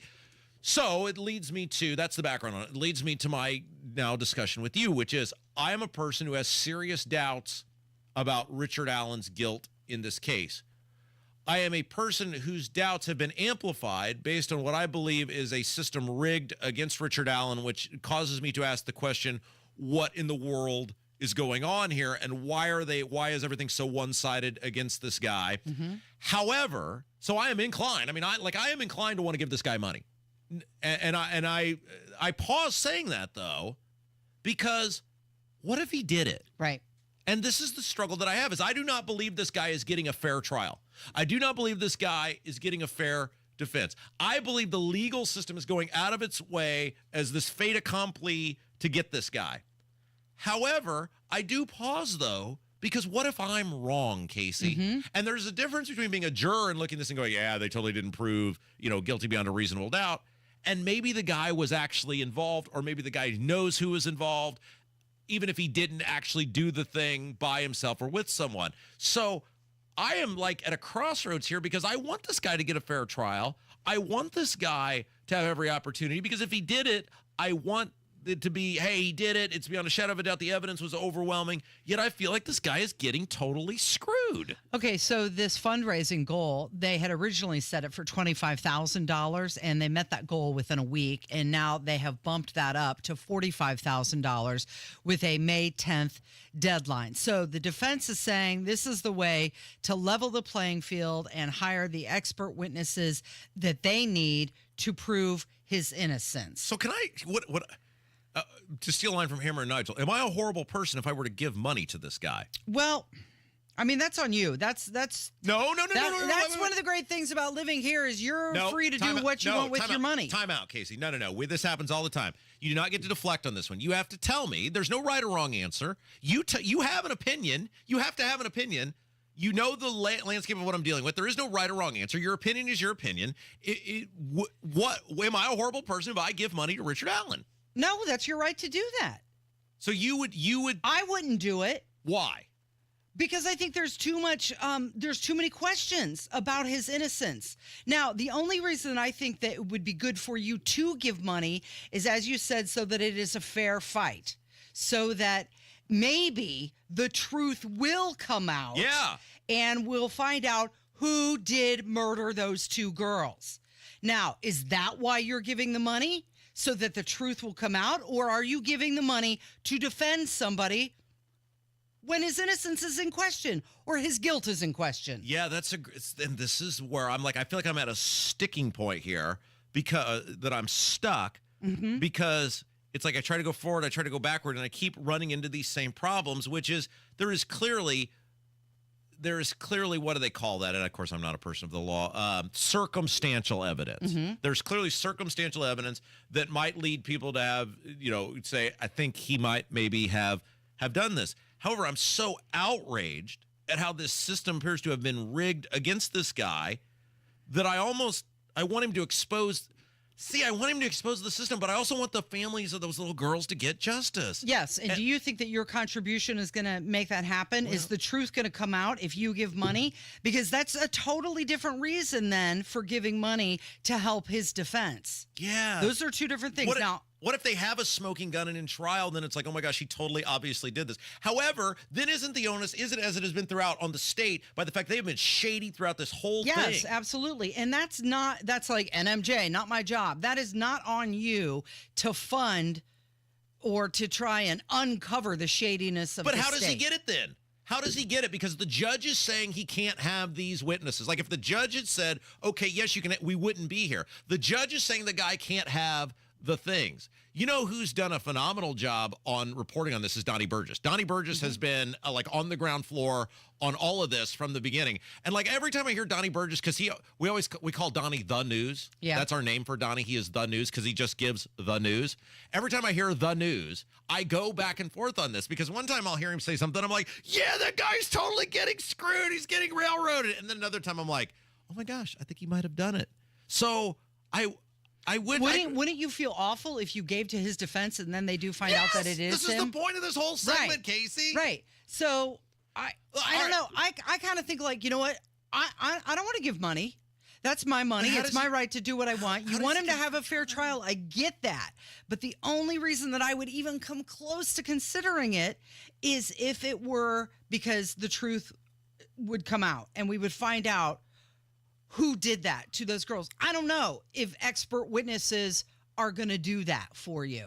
It's one of those where there's smoke, there's fire. Why would you even want to associate with any of them? Because how does he get a fair trial? That's the conundrum, Casey. This is why I made it our lead segment in the 10 o'clock hour, which is that's on the lawyers to make sure. But this isn't, this isn't something where like sometimes we have some fun here. There's nothing funny about this. Like I've seriously pondered giving money to this fund, and I just keep like it's like I'm like just ping ponging around in my mind about what do I do on this, and I don't know. If you have an opinion, I would love to hear people either in the YouTube chat or in the voicemail 317-684-8444. Now I'm not talking like I'm going to cut the guy $100 check, but like if I give $10 because I want the truth. I mean, isn't $10 worth the truth? Even if he did it, and we get the truth and those little girls get justice. Because if he did it, he deserves a death penalty. Mm-hmm. He deserves to die. However, the entire system has been rigged against this. He's not OJ, Casey. OJ proved all the flaws in the system, which hopefully made the system better, even though OJ totally did it, because he had infinite money to be able to do that. This guy doesn't have that. And you have this judge who has ruled against him at every turn. He had to go to the Supreme Court, Casey, to get his own attorneys. Have you ever heard of that? Like the attorney's like, we'll work for free. No, you can't have these attorneys. What the hell is that? Yeah. Do you think that giving $10 is going to help that family? But my obligation, it's not. I don't think that $10 is going to help that family. They've already lost their daughters. But I'm not. They're already gone. But my obligation, I want the truth. If this guy didn't do it, the obligation is not on to help the family. It's this guy. Look, I think the guy's getting railroaded. I think the guy might have been. And every turn is a struggle. Because I think he might know. Only if you think your $10 is going to get the truth out there. I think he might know who did it. That's the thing. Well, then. But he didn't. If he didn't do it, do you think having a better defense is going to get him to admit it? But if he hasn't done it so far. If he didn't totally do it, and why am I being painted as the bad guy here? Because if the state would just be transparent about the whole thing, I wouldn't be in this position to begin with. Yeah. Well, there's the problem, right? See, and I don't know why a judge. Again, it seems like at every turn they make it harder on this guy to get the defense he probably deserves. This is arguably the biggest case. This might be the biggest criminal case in the history of the state of Indiana. We've been a state for 200 plus years now. This might be the biggest criminal case in the history of this state. And every single turn, it feels like we're not getting the truth. Why would, from the state police, from the prosecutor, from the judge, it just feels like at every single turn we're not getting the truth. If you think that your $10 will get him to either tell the truth or uncover the truth, then yeah, that's money well spent. You know what I'm going to do? During the break, I'm going to go ask Donnie Burgess. But I don't know if you really are giving $10 for his defense. Those are two different things. Yeah, I'm going to put it on Donnie Burgess, whether I should give him $10 or not. You're going to let Donnie decide for you? you? I'm going to let Donnie decide. He's the voice of reason. All right, you're listening to the Kendall and Casey Show. It's 93 WIBC. Like magic, it appears in the sky. A rainbow. Somewhere over that rainbow lurks not bluebirds or dreams. Hidden behind that beauty is trouble. Get a cone tornado right there. Don't be fooled. Tornado on the ground! Confirmed tornado on the ground! Confirmed tornadoes. Oh my gosh, look at it. Oh my gosh. This spring, depend on your severe weather station. Baseball size hail. 93 WIBC. Hey, Hey guys, it's Rob, and it seems hard to believe, but it is true. It has now been 3.5 years since I had my multi-unit hair grafting hair transplant from We Grow Hair Indie, and my goodness, it still looks amazing. Every time I look in the mirror, I am so glad I made the choice to head over to We Grow Hair Indie. And, you know, one of the things I loved about the whole process was how low pressure it was. Darren and the gang did a phenomenal job on the, free consultation, and then they walk you through the process, and they give you some suggestions, and then you make the choice on how to help yourself have a better head of hair. 317-522-2995. That's the phone number, 317-522-2995. Or head on over to WeGrowHairIndie.com, WeGrowHairIndie.com. You got nothing to lose. You got everything to gain. And by everything, I mean hair on the top of your head. You can get your confidence back. You can like looking in the mirror again. Again, WeGrowHairIndie.com, WeGrowHairIndie.com. Tell them Rob Kendall sent you. That moment when you realize you have a serious air conditioner issue, a real strip down to your skivvies, no one's sleeping tonight, head in the freezer fail party. But fear not, there's an expert for that. Let your local experts at Broad Ripple Service Experts keep you cool. Get worry-free comfort for one low monthly payment. Want to chill? There's an expert for that. Call Broad Ripple Service Experts at 866-EXPERTS. See website for license details.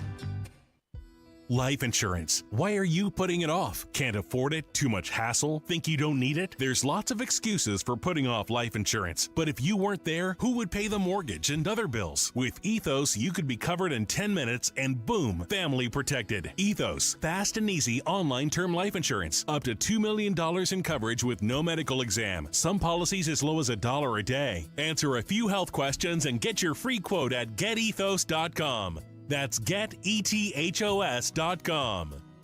This week at Sullivan Hardware and Garden, get 30% off all patio furniture, wicker, Berlin Gardens, poly, cast aluminum, teak, and more. Your nose is for breathing. Your mouth is for eating. And if you're breathing through your mouth, it's not because your body wants to.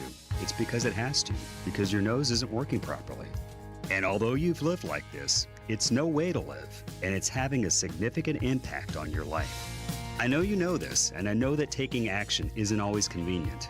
But at Advent, we've done all we can to make changing your life for the better as easy as possible.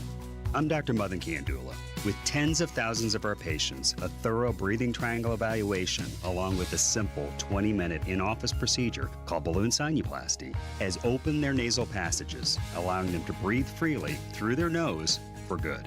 And there's a good chance this procedure can do the same for you. We'll help you breathe through your nose again, and it will change your life.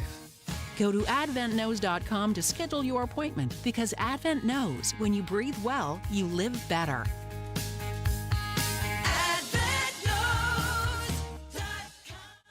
Results may vary. Tired of hearing Rob talk about all the bad news? Time to find your happy place. Turn that frown upside down. It's time for Rainbows with Rob. We have an event coming up this week, don't we? Or it's next week. It's next week. Next week, It's a April week from 11th. Thursday. Yeah. All right, so this is the feel-good portion of the segment, or the segment of the show, where I find something good going on in the world, and then we talk about it, because everything's negative, and no one loves positivity more than me. Right. So it just brings me down, the whole show.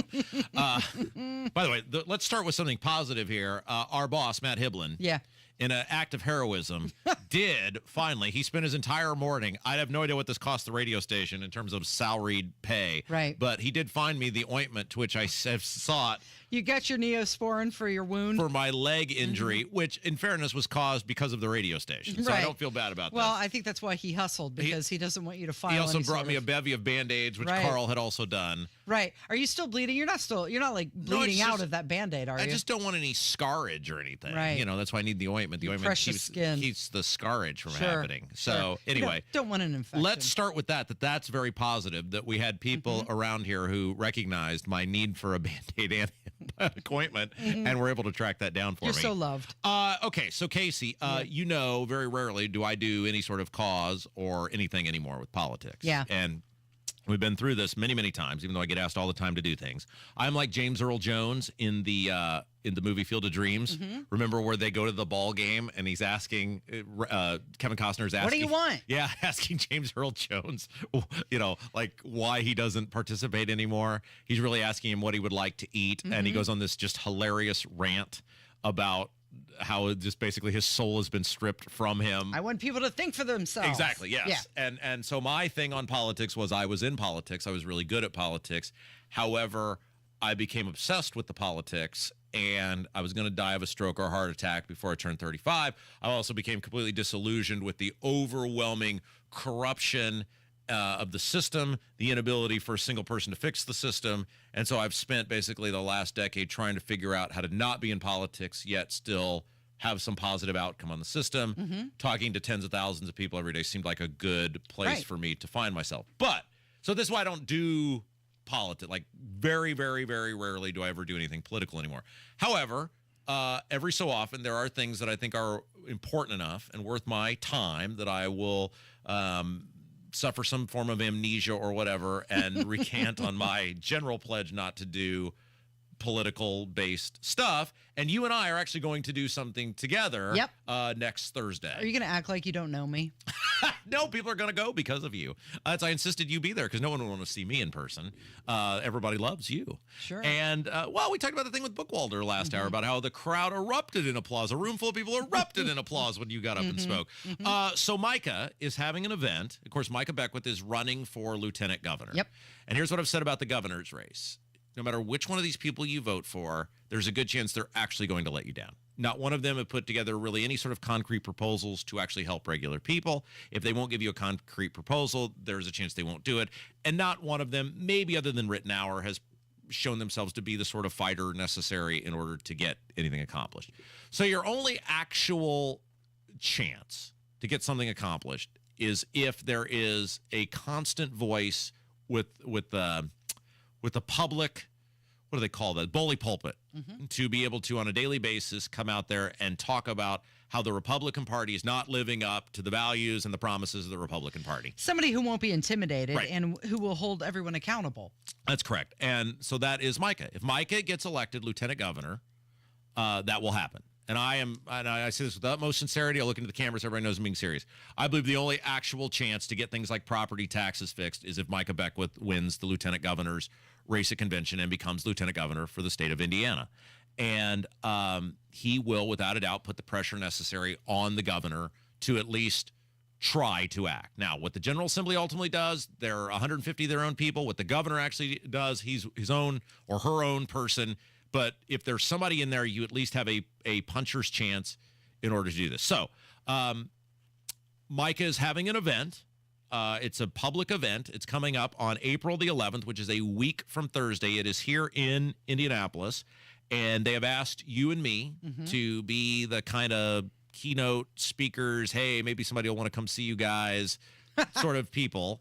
And so we have agreed to do that because we love Micah. Yeah, I'm the sizzle, you're the steak. Yes, it's going to be, so it's April 11th. No, you're the sizzle and the steak. I'm the guy that people are just want to come and yell and throw things at. Oh, okay. But right. It's more of a Beauty and the Beast type of thing. I was going to say Beauty and the Brain. Yeah, Okay. but it's April 11th, and I'm going to post this up on @RobMKendall when we get done here on Instagram, or on Twitter, so you can see it.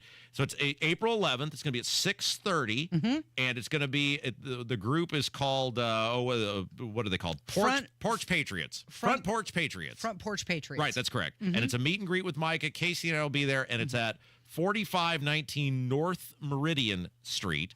And we'll get up, we'll say some words, we'll meet and greet, we'll mingle amongst the masses.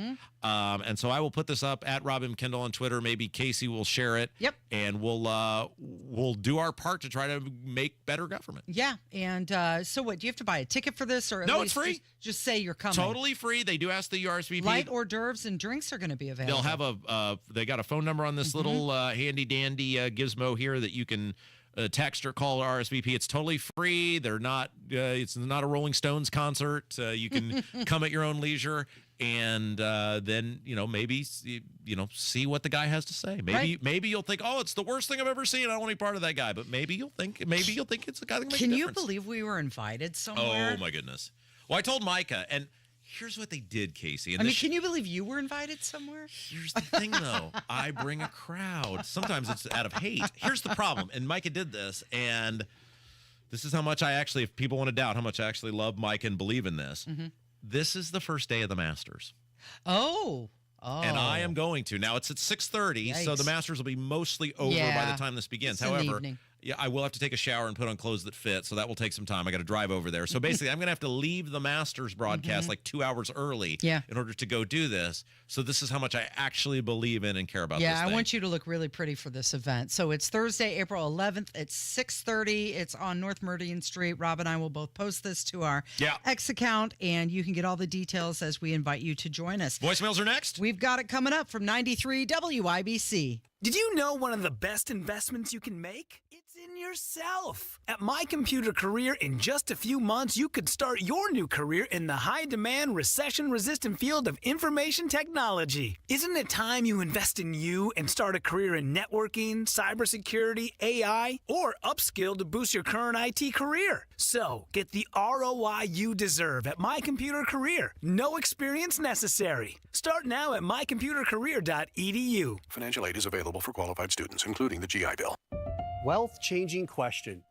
Has your advisor created a portfolio based only on your age and risk tolerance? That's simply not good enough. Your money deserves better, and so do you. At Creative Planning, our private wealth managers learn about you first, and then they create a customized plan and portfolio by partnering with our in-house money managers, accountants, and attorneys. Don't settle for a standard portfolio. Book your free meeting today at creativeplanning.com. Creative Planning, a richer way to wealth. Sometimes I struggle to get to sleep. My body stopped for the day, but my mind is still running. So I take ZQuil. ZQuil, the world's #1 sleep aid brand, has a range of non-habit-forming products to fit you and your family's needs. Invest in a great night's sleep for the best you tomorrow. I'm awake and ready to take on anything. Better days start with ZQuil nights. Explore our products at ZQuil.com. Use as directed. Keep out of reach of children. 93 WIBC Mobile News. On the level. On the go. Ramping it up a bit. It's cloudy and 53 downtown. I'm Kirk Darling. Here's what's trending at 10:30. The severe weather threat is increasing now throughout the state. Much of the area is under the threat for large hail. Mainly that large hail threat. Across the northern portion of the area, we're expecting more just a large hail threat. Less of a tornado potential, wind gust potential tonight, this evening into tonight. Greg Mello with the National Weather Service. He says the greatest severe weather threat is for much of southern Indiana, but he's not ruling out tornadoes either. By the middle of the week, it could get chilly enough for some snow. Congress could vote to give Ukraine additional aid in its war with Russia when lawmakers return from recess next week. During an interview on Fox News Sunday Night in America, House Speaker Mike Johnson said he expects to move on an aid package for Ukraine with some important innovations. Johnson has yet to spell out exactly what the package would look like. I'm Kirk Darling, on the level, on the go, and on WIBC.com. Man, it was an amazing service yesterday at Life Church on Easter Sunday, and I totally knew it would be because Life Church always knocks it out of the park. And Life Church might be the perfect place for you if you're looking for a new church home or even a first church home. They're warm, they're welcoming. Many WIBC listeners over the years have found a home at Life Church. You're so much more than just a number there. They've got campuses all across central Indiana. It includes Noblesville, Fishers, Eagle Creek, and Pendleton, in addition to awesome online services. Learn more about it all, lifechurchin.com. Have you lost Indiana Medicaid? At healthcare.gov, you can find a low-cost, quality health plan. Do plans cover doctor visits? What about emergency care? And prescriptions? All covered and more. Plus, with the new law, 4 out of 5 customers can find a plan for $10 or less per month with financial help. Healthcare.gov is here for you. Enroll today for coverage starting the 1st of next month. Paid for by the U.S. Department of Health and Human Services. Indy's leader in patio installation is now offering a new driveway package. Schedule a free estimate today at IndyDecorativeConcrete.com. That's IndyDecorativeConcrete.com. You're listening to the Kendall and Casey Show on 93 WIBC. It's time to hear from you. Kendall and Casey present Voicemails. Brought to you by QC Kinetics for non-surgical regenerative medicine treatments at 317-559-PAIN.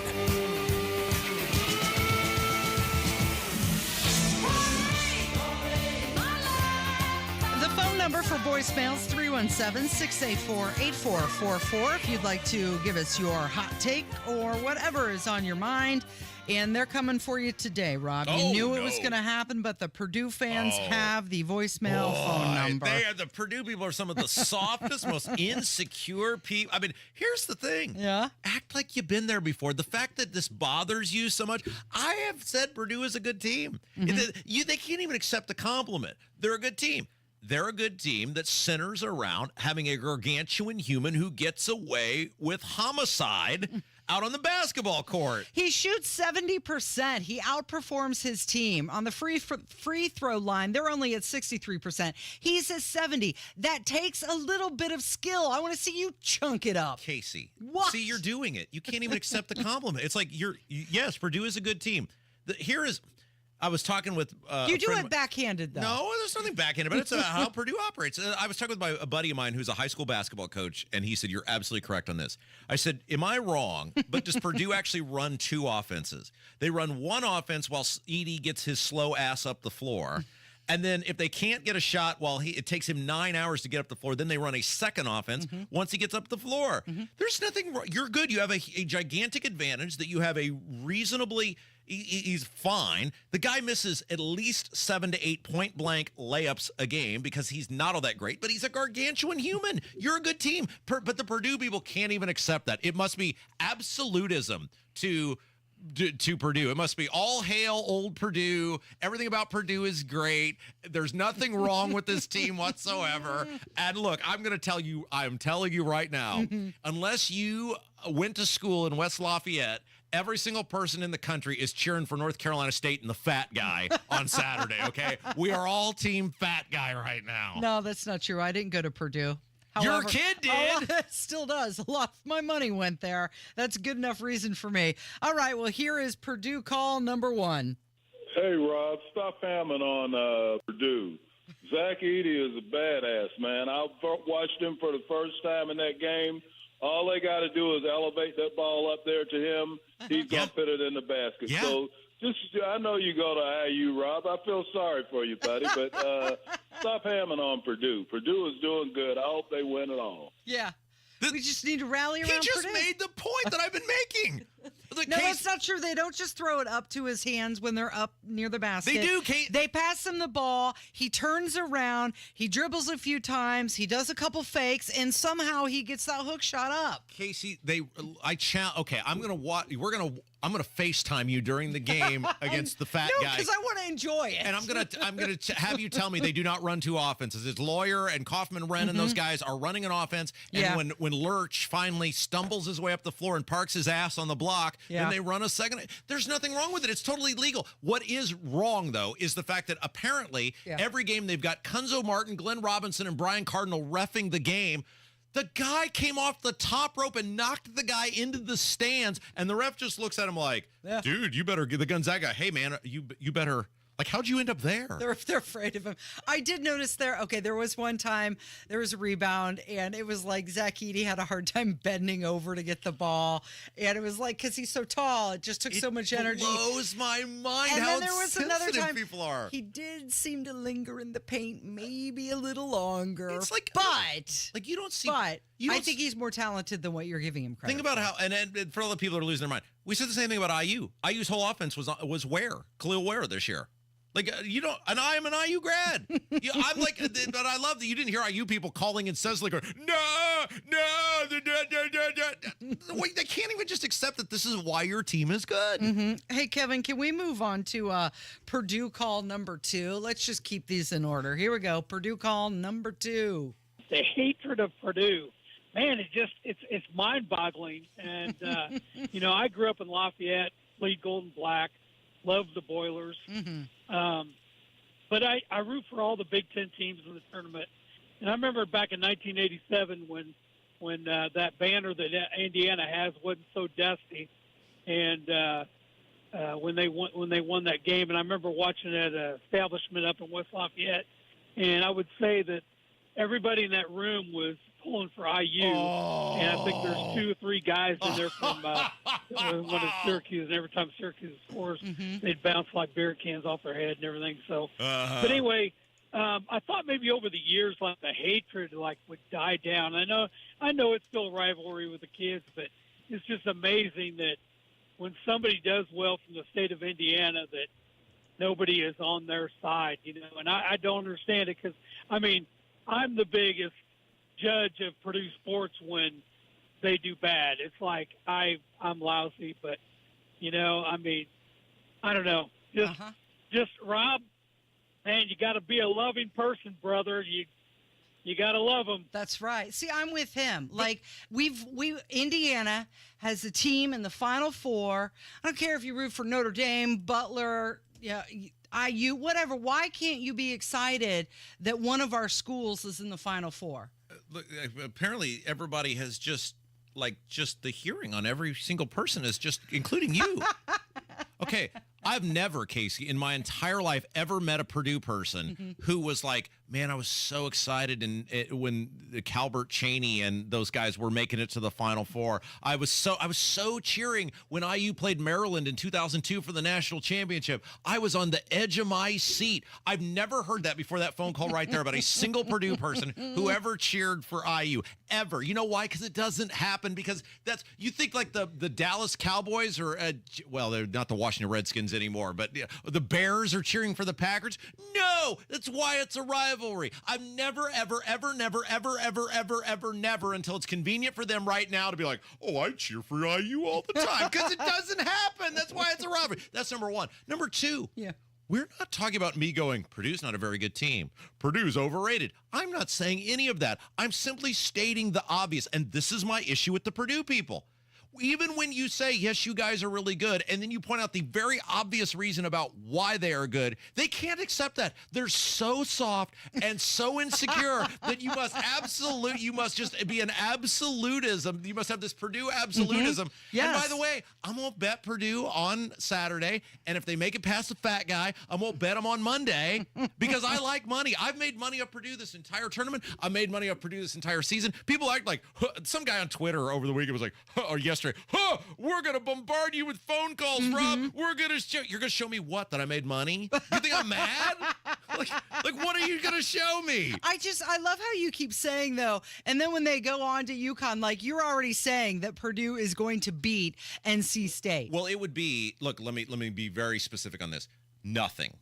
And I mean nothing would bring me more joy than to watch the fat guy prove victorious as an 11 seed over Purdue. And nothing would be a more Purdue thing than to lose to the 11th seed and the fat guy. Yeah. However, as glorious as that would be, and if you think I'm insufferable now, you wait till Monday after they lose to the fat guy. No. You're putting money on them, so you want them to win. I do.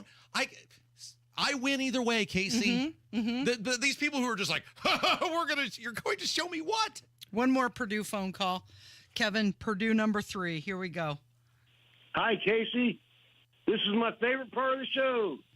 You know I love my favorite part of the show. Zach Yee had 40 points and 16 rebounds. I proved Rob wrong again. But he proved me. I don't know how he proved you wrong. People I'm like, Zach Edey will never score again. No, Zach Edey scores a gajillion points because he is 93 feet tall. He can just keep rebounding the basketball, and it's really easy to do. At one point, I thought he was going to be like Triple H in World Wrestling Entertainment and get a sledgehammer from under his seat on the sidelines and start whacking those Tennessee guys. Casey, you even pointed out the fouls are damn ridiculous. Well, it's because they don't know how to defend him. He gets fouled against a lot. Right? The fat guy. And you think that he gets away with it. Figure it out. I don't know. You saw the block that I posted on Twitter? I made a GIF out of it for everybody. That was my gift to you, by the way. I mean, that was clean as can be. You mean a 9-foot tall guy blocked a 6-foot tall guy? Oh my gosh! Why don't we just give him a Congressional Medal of Honor, Casey? But you know what? He had to maintain his stature, and he had to make sure that his arms didn't go flailing down on the guy. and foul him. That was a beautiful block, and you know it. All right, we've got one more phone call, and you were out for a couple days, and on Friday, the dude filled in. Yeah, and your husband, yeah. Yeah, somebody wanted to call and comment about that. I don't appreciate when Rob is gone. I really like Rob's take on things, but I do love when the dude is there. The dude is fantastic, and he makes me laugh a lot. And I love that he hates Officer and a Gentleman, because I felt the same way as a kid. But honestly, it's not a horrible movie. But I love that you came back with Iron Eagle, and I also love Roller Meats. And I'm a horrible degenerate gambler, somewhere in the middle of Rob and Hammer. So I feel you. I feel you, dude. You're fantastic. Love the show. Happy Easter, everyone. And he did that for free. Your husband should be I told you this before the show, and you'll back me up on this. Yeah. Your husband should be the permanent fill-in guy. You think so? Yeah, you guys are great together. It's almost like he had 20-plus years of Oh, my broadcast goodness. experience himself. Well, if he can't pull it off with you, that's a bigger statement than just the radio show, Casey. All right, we've got Hammer who's going to come in next. It's 93 WIBC. Monday on the Tony Kinnacast, Lizzo calls it quits after the whole strong, proud, follow your heart and ignore the haters progressive thing doesn't work out. Tune in at 7 p.m. right here or the podcast anytime. Mortgage rates have lowered going into the spring selling season. Now is the time to act to maximize your equity. Mark Dietel has the plan and experience to sell your home fast and for maximum value this spring. Maybe you're worried about costly repairs or upgrades to sell your home. Mark Dietel guarantees your home sold at a mutually agreed upon price and deadline, or he will buy it. Listen to what Greg in Franklin had to say about working with Mark Dietel. My tenant moved out of my investment property and I was done and ready to sell. I heard about Mark on the radio and everything they say is true. In 15 days on the market, I had a cash offer I wanted on the property and it was done. Selling with Mark Dietel was fast, easy, and profitable. Call the agent I trust and recommend and the agent who guarantees your home sold or he'll buy it. Call Mark Dietel 317-755-4232 for all the details or go online to markdietel.com. That's Mark, DIETEL.com. QC Kinetics announces the arrival of National Medical Director Dr. Mitchell Scheinkup, an acclaimed orthopedic surgeon with 2 decades of experience and extensive research in regenerative medicine. I was one of the first orthopedic surgeons to do it, and at the same time I integrated clinical research that's resulted in several publications that are really directing the future of regenerative medicine. I was drawn to QC Kinetics after I reviewed their protocols, and everything they were doing is consistent with my own approach. Today, Dr. Scheinkup leads the entire team of medical professionals at QC Kinetics, taking this exciting medical breakthrough to a whole new level. What we are doing at QC Kinetics is transforming lives. Get lasting joint pain relief. Call QC Kinetics now for your free consultation. This is the future of medicine. Call QC Kinetics, 317-559-PAIN. That's 317-559-PAIN. In Eagle Creek, Greenwood, and Carmel, 317-559-PAIN. Did you know if you have water, storm, or fire damage, the first step is on you? Yikes. It's your responsibility to mitigate damages. Mitigate? Yeah, that's a fancy word for call Michaelis. They'll take it from there, from boarding up, cleaning up, and fixing up, to getting you squared up with your insurance company, which is a whole other mess you can avoid. Make it Michaelis. Call 844-FIX-INDY. Sometimes I struggle to get to sleep. My body stopped for the day, but my mind is still running. So I take ZQuil. ZQuil, the world's #1 sleep aid brand, has a range of non-habit-forming products to fit you and your family's needs. Invest in a great night's sleep for the best you tomorrow. I'm awake and ready to take on anything. Better days start with ZQuil nights. Explore our products at ZQuil.com. Use as directed. Keep out of reach of children. He's back with, it looks like, a little sunshine on his face. Hammer joins us. It's 93 WIBC. So I'm calling my shot right now. Yeah. This Friday would be my first weigh-in since before March Madness and before my little spring break. Yeah, you're way over. I'm burning my final timeout this Friday. Dang. Because Daddy did some drinking and Daddy did some eating while on vacation. Nice. So, I've got one timeout left. I'm burning it this Friday, and then we'll try to get back to that 240.5. Can I read a comment in our YouTube chat? The people who do you have this on your show where people for 3 hours or 4 hours will watch you even though you know they hate you, and that is the most perplexing thing in the world? As long as they are watching and listening, scoreboard, we get the ratings. We get these people. I love this. So you and I have said from really the beginning of this tournament, fat guy from North Carolina State's our favorite. The two breakout stars were like the middle-aged balding guy from Oakland that hit all the threes. Yep. Looked like Jeremy Piven's character in PCU. And the fat guy from NC State. And I say this as a term of endearment. Thank you. Because he's incredibly good. Like, he's athletic. He's strong. He's like the Chris Farley of basketball. But they have him listed at 275. No way. That dude hasn't seen 275 since maybe his 8th grade year. And we love him. But I just love the total lack of personality from some people. Here's a comment from somebody in the YouTube chat. Why don't you cool it with the fat guy remarks? He has a name. Listen, on behalf of fat guys, and I feel like I can speak on behalf of the fat community here, lighten up, Francis. Yeah, I mean, he's one of us. Yes. Like, he takes the court. It's like the chant, one of us, one of us. A friend of mine on social media has a great comparison. Watching him play out there and do the things he's doing on March Madness is like me in the backyard playing against my kids. Yeah. I'm big, I'm fat, I'm a little bit out of shape, but I can still ball. I mean, look, I hope the guy gets a gajillion commercials. I hope he gets all these endorsements. He's got an incredible personality. He is by far the most entertaining thing going on in this tournament. And wouldn't it be the most Purdue thing ever to lose to an 11 seed? You finally make it to the Final Four, and you lose to an 11 seed and the fat guy. So you're right. Everybody except for diehard Purdue fans is rooting for the fat guy. Thank you.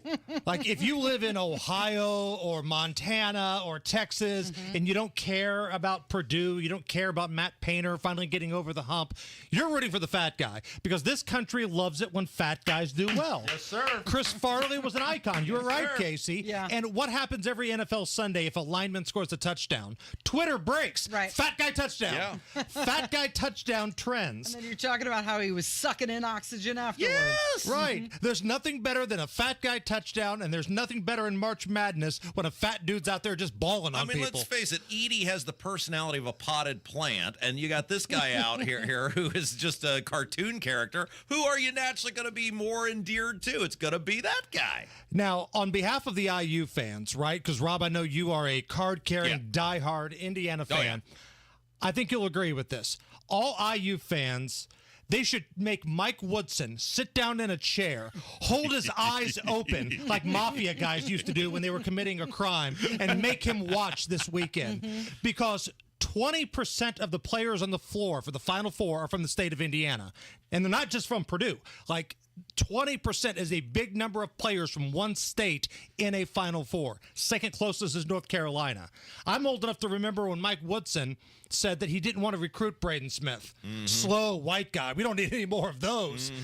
Look at what Purdue is doing with, an All-American and gym rat Indiana kids. That's the recipe, right? Butler went to 2 Final Fours. All-American, gym rat Indiana kids. Yep. Indiana, we're going to go out and get these 5-star McDonald's recruits, and they all suck. Well, and think about how we're handling it. You and I are adults about this. We're capable of being critical of our own teams because, well, that's what normal people do. Have you ever met a softer, more insecure group of people than the Purdue people? Even when you compliment them, unless it is some unwavering, unwilting, everything about you guys is great, they still get angry at you. All right, Meltdown Madness bonus edition just for you right now. Yeah. Softer crowd, in terms of your opinion. Purdue fan or Biden supporters? Oh, boy, that's a good one. Because the Trump supporters, and I'm one of them, we can point out his flaws. Yeah. Probably wasn't good to call her porn... horse face on Twitter. You probably shouldn't have, kicked around John McCain's corpse in a swing state of Arizona. There are things he's done that, you could say that's not, probably smart. But the Biden supporter and the lib supporters, they can't do it. They're incapable of it. Yeah. Purdue people are the same way? No. Don't even compare. Casey, you've heard the phone. Now, hold on. I have a question for Casey. Don't even I thought you were a the Notre Dame fan. Well, so where's all this Purdue crap coming from? My daughter goes to Purdue. She's about to graduate in a month. So if Notre Dame plays Purdue, who do you root for? I'm still rooting for Purdue. Really? Well, and then after she graduates, maybe I'll switch it back to Notre Dame. No. See, this is the kind of bandwagon crap that should not exist. It doesn't work that way. Like, my team got beat by Purdue. I'm a Tennessee guy. I tip my hat to Purdue. The better team won yesterday. Right. And now I'm all in on anybody but Bama. Yeah. Because screw Alabama. That's where I'm at. I'm not saying, well, Purdue, they're from Indiana. No, I don't care. I hate this team over here more than anybody. Can I tell you how painful it was for me to have to cheer for you yesterday? I mean, it just really, and I was sitting there throughout the course of the game going, I'm going to win a bunch of money, and I'm cheering against myself winning money, and that is how much I hate Purdue. But I moment, and then the game was over, and then I realized, well, I'm sad Purdue won, but then I won money, and I realized you're sad, so maybe the two.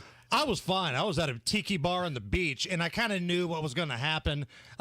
Tennessee all season long has been a one-man band. Yeah. And that one man wasn't 7'4". Yeah. Did you hear Zach Edey in the press conference after the game where Did he say was fire saying, bad? Well, no, but he was saying... That's a good joke. Thank you, Rob. Casey's ignoring me, and that's a damn good joke. He was talking about one of the other reasons that he was all fired up to beat Tennessee, and that's because they overlooked him. Yeah. Like, he possibly wanted to go there, but nobody and that's gave the other him a thing. second Like, look. all He was these like, rankings, nope. right? These college or high school prep rankings, they're all full of crap. Like, I think the highest ranking Purdue ever had was like 30th in the country, and they've been really good for like 5 years. Yeah. So all of these high school ranking things, they're all full of crap. And again, make Mike Woodson watch this because he falls in love with those rankings. Totally, 100%. Oh, we had some guy. Okay, do you believe this? I've never met a Purdue person who has ever said anything nice about IU in any shape, form, or fashion. And listen, as an outsider, as a Tennessee guy here, I don't want them to say anything nice. That's what makes sports great. Michigan and Ohio State, Yankees, Red Sox, Bears, Packers. It should be all about hatred. And we had some guy, because now all of a sudden all the Purdue people are trying to say how they've always cheered for the in-state team. And this guy called and tried to claim he was at a bar in West Lafayette in 1987, and the bar was just full of Purdue people, and they were just cheering emphatically for IU. No freaking way. Thank you. Still to this day, like when they tip off and do things at Purdue, they chant IU sucks. Thank you. Yeah, like I'm getting paid as some sort of bad guy here. And I'm here for that because that's what makes college sports great. The hatred. Like when that redneck from Alabama poisoned the trees at Auburn. That's what college sports is about. That pure level of hatred. What did you buy on vacation? What do you mean? Well, you posted that you were bringing a little souvenir back home. So it won't be used this week because Nige is out all week, and I feel like we have to break this in when he's here. I bought a beer bong. Were you doing beer bongs on No, vacation? I'm saving it for Beer Sample Friday, the first one where it's both Nige and I. Nice. Again, Spanglish is with me all week this week. But I haven't bonged a beer probably in about 10, 15 years. Last time was probably at a Tennessee football tailgate. Yeah. So we're going to see if the old man still has it here in a couple weeks. What did it say on it? I got bonged. I got bonged. Oh, man. What's coming up this afternoon? Jerry Lopez, Indy Spanglish, filling in for Big Nige. Monday Gun Day with Guy Relford. We're going to talk about the crime in Indy over the weekend, and we'll have a good time. Thank you, Hammer. You're listening to Kendall and Casey on 93 WIBC.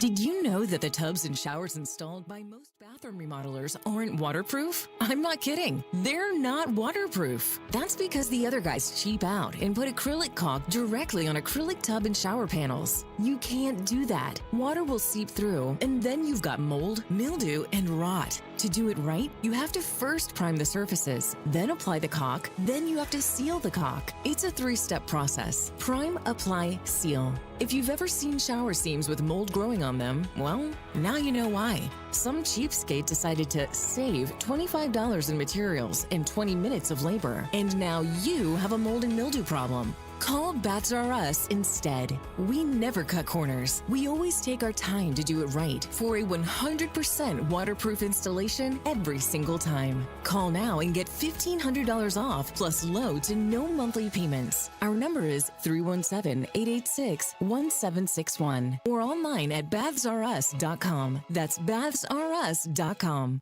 Jefferson Shrieve stepped up to fight when no one else would. He put it all on the line. And the liberals smeared him for it with ads like this. Donald Trump and Jefferson Shrieve. He's an original supporter of Donald Trump. They attacked Shrieve for being a conservative. Jefferson Shrieve, an A rating from the NRA. Attacked him for being a loyal Republican. Look who was there, Jefferson Shrieve. He was proud to be on the Trump campaign and proud of his own A rating from the NRA. All because Shrieve would get tough, back the blue, and stop the crime. But we don't have to accept their lawlessness at our border, in our suburbs, in our state. Because Jefferson Shrieve is running for Congress, and he's a fighter for law, order, and a secure border. Jefferson Shrieve for Congress. I'm Jefferson Shrieve, and I approve this message. Paid for by Shrieve for Congress. Do you get sinus infections, congestion, sinus pressure and pain, above your eyes, below your eyes, sinus headaches? You've gone to the doctor, you've visited urgent care over and over again, and it's always the same thing. Oh, I know. Let's try antibiotics and nasal sprays. But the sinus infections keep coming back. The good news? Relief is possible. How? A minimally invasive procedure done in the office of Indianapolis Sinus Center called balloon sinuplasty. Imagine the relief of not having to deal with your sinus infections anymore. Set an appointment today with Indianapolis Sinus Center and find out if balloon sinuplasty is the solution for you. Call 317-528-9650. 317-528-9650. That's 317-528-9650. Waiting on a tax return? Hopefully it ends up in your hands. Fraudulent tax returns due to identity theft increased by 30% in 2023. If you're in a bind this tax season, LifeLock can help. Our U.S.-based restoration specialists are experts dedicated to helping solve your identity theft issues. And all LifeLock plans are backed by the $1 Million Protection Package. So we'll reimburse you up to the limits of your plan if you lose money due to identity theft. Help protect your information this tax season with LifeLock. Save up to 25% your first year with promo code NEWS at LifeLock.com.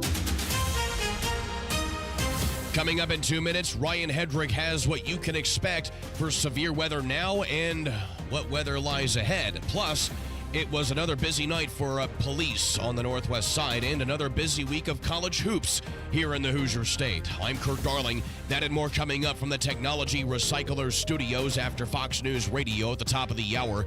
You're listening to 93 WYBC, WYBC HD1 Indianapolis. It's 11 o'clock. Coincidence, Gianna Gelosi, Fox News. The Biden administration defending issuing a proclamation for Transgender Day of Visibility on its usual date, March 31st, despite falling on Easter this year. This year's event has also been marked by some controversy after President Biden commemorated Transgender Day of Visibility, which fell this year on Easter Sunday. Easter's date varies because it falls on the first Sunday on or after the spring equinox, but Transgender Day of Visibility has a fixed date. It's been held on March 31st every year since its inception in 2009. Biden issued a White House proclamation and also posted on X, quote, "Today on Transgender Day Visibility, I have a simple message to all trans Americans. I see you. You are made in the image of God, and you're worthy of respect and dignity." Biden also marked Easter Sunday in a message extending warm wishes to Christians around the world. That is Fox's Jackie Heinrich at the White House, where today the Bidens are hosting the annual Easter egg roll. A major update on the wild border riot caught on camera in Texas. An El Paso judge reportedly ordering the release of migrants who were arrested as part of the mob that stormed the border fence and pummeled National Guard members. And the judge is blaming the DA. Fox's Madeline Rivera breaks it down. The El Paso Times reporting that a presiding magistrate judge accused the district attorney's office of not being ready to proceed with detention hearings for each defendant. ended. On March 21st, a group of migrants tore down razor wire and rushed past Texas National Guards, knocking them to the ground as they ran to the border fencing. The judge reportedly saying all the rioting participation cases will be released on their own recognizance because the DA's office was, quote, not ready to go. It is unclear if the ruling applied only to the riot participation charge and not to the assault and criminal charges related to the border rush. That's Fox's Madeline Rivera. Another hearing for more defendants is expected today. America's listening to Fox News. 93 WIBC Mobile News. On the level, on the go. Some crazy weather expected. It's cloudy and 54 downtown. I'm Kirk Darling. Here's what's trending at 11:02. Strong storms are likely to hit Indiana soon. Ryan Hedrick reports. This afternoon, get ready for tornadoes and large hail, says Greg Mello with the National Weather Service. And they will continue through much of tonight. And then we could have a brief lull in severe storms to Tuesday morning. Then it looks like as we get into the afternoon, we should see more storms fire up during the afternoon hours with the potential for severe weather. Mello also says snow is in the forecast. That's likely to start Tuesday into Wednesday. Ryan Hedrick, 93 WIBC Mobile News. Police shot and killed a man on overnight on the northwest side. It was in a standoff that lasted into the overnight hours near 33rd and Georgetown as the suspect tried to run off after threatening to shoot himself. And almost simultaneously, there were shots fired by the suspect, and then SWAT officers returned fire, hitting that suspect. IMPD Chief Chris Bailey, who says the man was fatally wounded. No officers were hurt in the shooting. 7 children were shot downtown Saturday night, all in hospitals recovering now. Police are looking for a shooter, and they think that the kids may have been leaving the Circle Center Mall at the time of the shooting. Murder and child molesting. Those are just some of the charges against a man from Crawford County. Clinton Herman is accused of killing a woman in Milltown and was arrested on Saturday. It's not clear yet how police arrived at accusing him of child molesting, but he's sitting in the Crawford County Jail. It's on to the Final Four for the Purdue Boilermakers. Zach Edey scoring 40 points in a 72-66 win over Tennessee in the Elite Eight. Head coach Matt Painter. We don't take Zach for granted.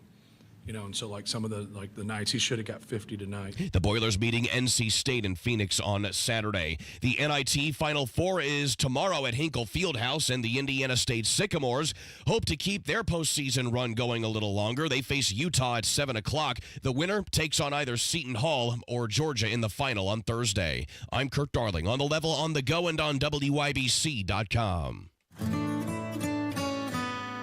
It's the first day of the first grade, and she found a new best friend. It's a laid-back Sunday afternoon you wish would never end. The homemade taste of Bluebell and good friends gathered round.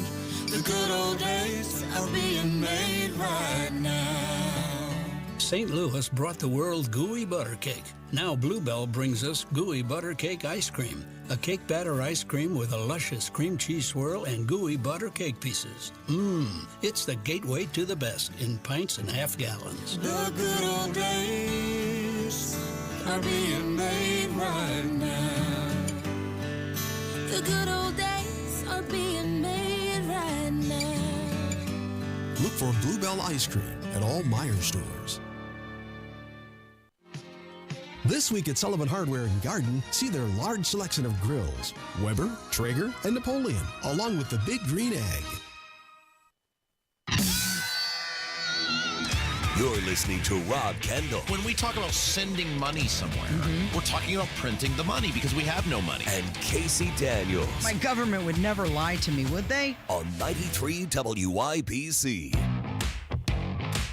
93 WIBC, it is the Kendall and Casey show. I'm Rob, Casey's here, and Casey, we're about to do something so much different in this next segment. Yes, I know. This is interesting. I think we're probably the only show that could pull this off. You think so? I mean, not to in any way insult like the broadcasting ability of Tony Katz, because, there'll be a firmly written letter. But I think this next segment is a segment that only the Kendall and Casey show could pull off, and we're about to do it. Are you ready? Yes. All right, so one of the things we talked about, it is candidate season, and as we talked about in the first hour, I've been bombarded with people over the past 2 months about when are you going to have so-and-so on the show, and we're going to blah, blah, blah. And I said, look, we'll do it in the 1st of April, and our challenge is going to be to make these candidates interesting. And I feel like we do a pretty good job of that. But one of the things that is going to be on people's ballots this year, regardless of what county you live in, are these judge races. Yeah. And I don't know about you, Casey, but the hardest thing for a lot of people to vote on are these judge races, because unlike a county council race or unlike a county commissioner race or the governor's race, they're not campaigning on taxes or government spending. And so almost nobody has any idea what do I do? How do I decide who's going to be a better judge? Right. And they're supposed to be impartial and non-political, right? Justice is blind. Yes. And so I said, Casey, we must get to the bottom of how do we determine what you're supposed to look for in these judge races across the county. And we got a guy. Yeah. His name is Travis Crane. He is actually running for a judge, Superior Court judge in Hendricks County. And he said, I will come on and I will tell you what it's like to run for judge and what people should look for when they vote for judge. Yeah. Very good. Travis Crane, hello. Hi. Thank you, Rob, for having me on. It's a pleasure to be here, pleasure to talk with you guys. And yeah, I'm happy to answer any questions about myself, why I'm running, and what I think people should be looking for in judges, what they should be doing to kind of research those candidates to see who aligns best with their values, with the way that they want the court system in their county to run. I have no idea. This is why you're here. I want if somebody commits a crime, I want them to go to jail. I don't want dangerous people out on the street. But you're a prosecutor, is that right? I started my career working up in Chicago. I worked as a clerk for a judge for Judge Cherry, which is a federal court up in Chicago. My wife and I moved back down here. Got married. I worked for a couple of years at the Neighborhood Christian Legal Clinic, and then 2016, 2017, I went to the prosecutor's office where I was in Hendricks County, where I was the juvenile prosecutor there. Did some adult cases as well. So you dealt with kids. I dealt with the whippersnappers. Whippersnappers. Yeah, that's right. And so, and then last year when I decided, all right, it's kind of time for me to run, I wanted to step away because the court that I'm currently running for, the guy that's in there was appointed by Governor Eric Holcomb, and I didn't want to be in that court and run against Wait. The guy you're running against was appointed by Holcomb? Yes. I thought we voted for judges. We do. So the judge that was in there previously had actually passed away. Oh. And in superior courts, when a judge cannot finish their term, they're appointed. They're appointed by the governor to finish out that term. Why are all these Republicans appointed? They're all appointed. Nobody ever just wins, honestly. Okay, so Travis Crane's our guest. He is teaching us. This is our educational portion of the program. Yeah. How do you determine who is a good candidate for judge? He's actually running for judge in Hendricks County. So whoever you're running against, we have to vote against them because they're appointed by Holcomb. I don't know. I don't need to know anything else. Is that person even running? Yes, he's actually a really nice guy. Oh, no, he's not. If he's appointed by Holcomb, there ain't nobody nice who's appointed by Holcomb. All right, so this is what blows my mind. So judges, we always hear, are supposed to be impartial, right? I think that's what we always look for is you're going to call the balls and strikes. You're not going to let politics or favoritism play into your decision.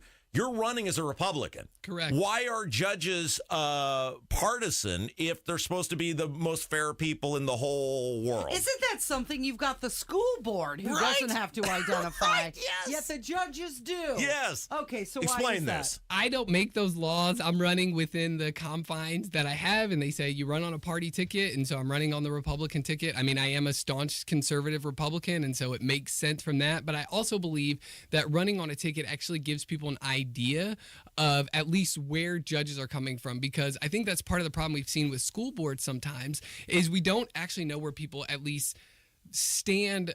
At least the platform of the Republican Party gives people an idea of where at least they can hope that candidate is going to fall on specific issues. But I didn't make the rules when it comes to running on a party. So what do you do? You knock on somebody's door. You say, hey, I'm Travis Crane. I'm running for judge. I'm a Republican. Like, what do people ask you? What do you tell them? Like, how do you campaign for judge? So I know a lot of people can't see me, but one of the things that people always ask me is, are you old enough to run? And I promise you that I am. And it's kind of funny. There's two other guys running, and one of them is 9 months older than me, and the other is, I think, 2 or 3 months younger than me. And I look much younger than both of them. But that's probably one of the biggest questions that I get. The other question that I get often is, well, what do you want to do differently as a judge? And so what I also, from my background, my experience, I kind of have a little bit of a different story than most people in the legal profession, most people even in politics, because I grew up here on the east side of Indianapolis, home filled with drugs, alcohol abuse. Only person in my family to ever graduate high school. But for someone stepping into my life, he worked at Wheeler Mission. Kind of make a long story short, worked at Wheeler Mission. He and I ended up getting really close. I ended up moving in with he and his wife. And then when I was about a sophomore in college, my biological mom passed away and they ended up adopting me. And that's actually how I became a crane. Wow. And so for me, I went into the kind of legal profession wanting to be impactful with kids, wanting to use my life as an example for young people, as you can get anywhere if you're willing to put in the work, willing to do what's necessary, no matter where you come from, no matter what life throws your way, you can get over those hurdles. And so I kind of went into law school wanting to be a juvenile court judge. So when I came out here, the position opened up for the juvenile prosecutor here. And so I kind of talked to people about that, talked to them about what I saw coming in to the courts, what I saw with our juvenile system and, this is so much more, but see, this is my problem with this, Casey. This is so much more complicated than I want to get rid of property taxes. Like that's something you individual can, this guy's running on whatever. I want to repeal the gas tax, or I'm going to fix the Medicaid, $1 billion Medicaid shortfall. This is the problem. I was like, you have to try to explain this to people. And I would guess that's a challenge at someone's door because you have like 10 seconds. Well, and I think for me, what I often do is I talk about even the juvenile system. So our juvenile system is different than the adult system. It is actually set up as rehabilitative, which I actually wholeheartedly agree with, because if we're going to make a difference in the criminal justice system, it's going to start with kids. It's going to start with families and kind of rebuilding that family unit. And so what I tell people is that what we have to do when we look at the juvenile issues in this county and in the state as a whole is we have to come up with creative ways to make these to make kids not want to come to court. And that doesn't mean locking every kid up. I think there can be some detrimental effects from that as well. But as a judge, especially as a juvenile court judge, you have such latitude in terms of dealing with issues. So, for example, one of the things that I'm going to look at doing is if you come to my court and you're not going to school, you're stealing, you're doing these other things, you're not going to have a cell phone if you're on probation. You want to make it hard on a 17-year-old, a 16-year-old, take their cell phone away. Don't let them get on social media. And coming up with creative ideas like that to say, if you come to court, it's going to be hard for you because we don't want you to come back. It seems to me, now you have mentioned pro-family, I assume, because you're running on the Republican side, that you're pro-2A, but you've also mentioned things like rehabilitation. So to me, that also may sound soft on crime-ish. So do people get confused about where you stand? Yeah, so, and I think, and again, because it's the juvenile system, and I think most people agree that, like, if we're going to do something to make a change for the future, it's going to be with kids, right? And so they hear that word and they're like, okay, well, what do you mean by rehabilitative? And so I think with the juvenile system is you can do more than just jail. Like if you're an adult and you commit a crime, you have jail, probation, and parole. Those are kind of the big things that you have. Whereas with juveniles, the way the system is set up is you can actually implement different kinds of treatment, different treatment for the family, different treatment for the kid, with counseling, with addiction help, you can go into schools, help. And you can make that part of the probation. Like you have to meet this criteria or you risk. And one of the things that I really particularly like about the juvenile system is they have this thing called a parent participation order. A lot of people don't know what that is, but once this court gets jurisdiction, so in Indiana, it's not a conviction for a juvenile. It's actually It's just a true finding that, yes, this kid did X, Y, and Z. But once the court gets that jurisdiction over the kid, they can actually get jurisdiction over the parent as well and force the parent to participate in the rehabilitative aspect of the juvenile system. So you can get family counseling. You can get family, one of the things that I would like to see is if a kid is at the park at 11:30 in the morning or 11:30 at night breaking windows, well, why is that kid there? Why is the parent not doing what they should be? And so addressing that aspect. So you're holding the parent accountable as well as the juvenile. And this comes after a weekend where there's a whole bunch of people between the ages of 12 and 17 who shot at each other and hit each other in Indianapolis. I mean, this is Which is scary. Yeah, I mean, you're in Hendricks County, but I mean, it's a real thing, right? It's scary, yeah. And that's the thing is I just believe that if we aren't taking a hard look at addressing these underlying issues, both from the bench, from nonprofits, from as society, I just think that we're going to see things continue to spiral worse and worse. Yeah, I hate this because I feel like these judge races are always just popularity contests. It's like a class president contest. And so, all right. So Travis, tell us if people want to learn more about you. I mean, we could be here for an hour, but then they'd get really angry at us if we gave you a whole hour. Not because you're not charming and charismatic, but that's how it works. If people want to learn more about you and what you're doing, you're running for judge in Hendricks County. How can they do that? So you can check me out on Facebook at Travis Crane for Judge, or you can check us out on our website, which is craneforjudge.com. I have some articles that were written about me and my background that I think would give you a better perspective on where I'm coming from and what I want to do differently.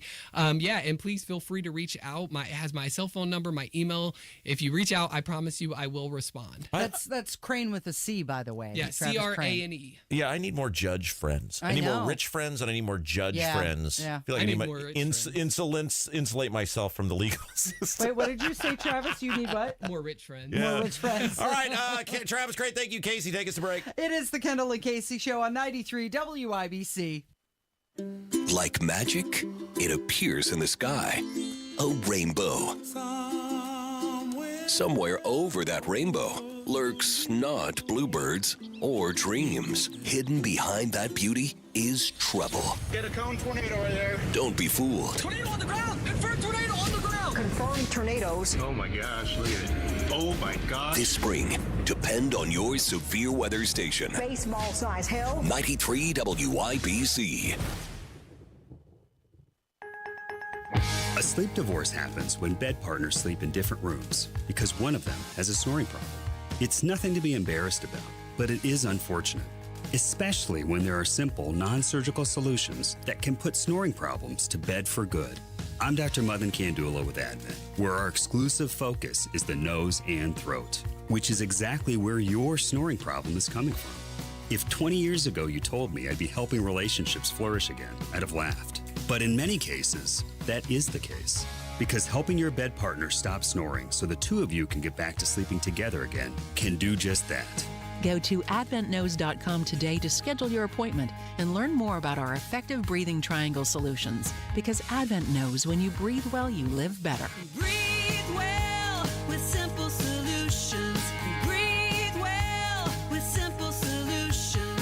AdventKnows.com. Results may vary. Garage Doors of Indianapolis has been a local, family-owned and operated business for nearly 50 years and helps keep Central Indiana's economy strong by employing over 70 families. Garage Doors of Indianapolis stands by their products and services while they share and embrace our conservative values. So when you have garage door problems, call them today for service today. Garage Doors of Indianapolis, 875-4577, 875-4577, or visit doorstoday.com. Wealth-changing question. Has your advisor created a portfolio based only on your age and risk tolerance? That's simply not good enough. Your money deserves better, and so do you. At Creative Planning, our private wealth managers learn about you first, and then they create a customized plan and portfolio by partnering with our in-house money managers, accountants, and attorneys. Don't settle for a standard portfolio. Book your free meeting today at creativeplanning.com. Creative Planning, a richer way to wealth. Are you over 30 and putting off life insurance? It's time to get a quick quote from Ethos. A better, easier way to get term life insurance. All online with no medical exam. Answer a few health questions and you could be approved for up to $2 million. Isn't it worth 10 minutes to help protect your family's financial security? Ethos. Up to $2 million in coverage with no medical exam. Some policies as low as $1 a day. Answer a few health questions and get your free quote at checkethos.com. That's checkethos.com. This week at Sullivan Hardware and Garden, get 30% off all patio furniture, wicker, Berlin Gardens, poly, cast aluminum, teak, and more. Some people are calling him a hero. Others are saying that he was being rude. And this happened with a guy who joined the Fat and Queer Club, or the Queer and Fat Club. It's okay. So there's some sort of podcast or Zoom meeting or whatever where there's these well-fed women who are also enjoying the company of other women. Is that correct? Yeah. Is that a fair description? Yeah. Well-fed women who enjoy the company of other well-fed women. Sure. Okay. It's a support group? I've never been a part of the, what's it called? It's Fat and Queer Club. Okay, I've never been a part of Queer and Fat Club. Did you know, Casey, I have weighed, this will marvel you. In my adult life, I have weighed as much as 180 pounds, and I have weighed as little as 140 pounds as a full-grown adult. Are you the type of guy who gets like this, like Seinfeld, where you scratch off the size in your jeans so that nobody can tell? You like that guy?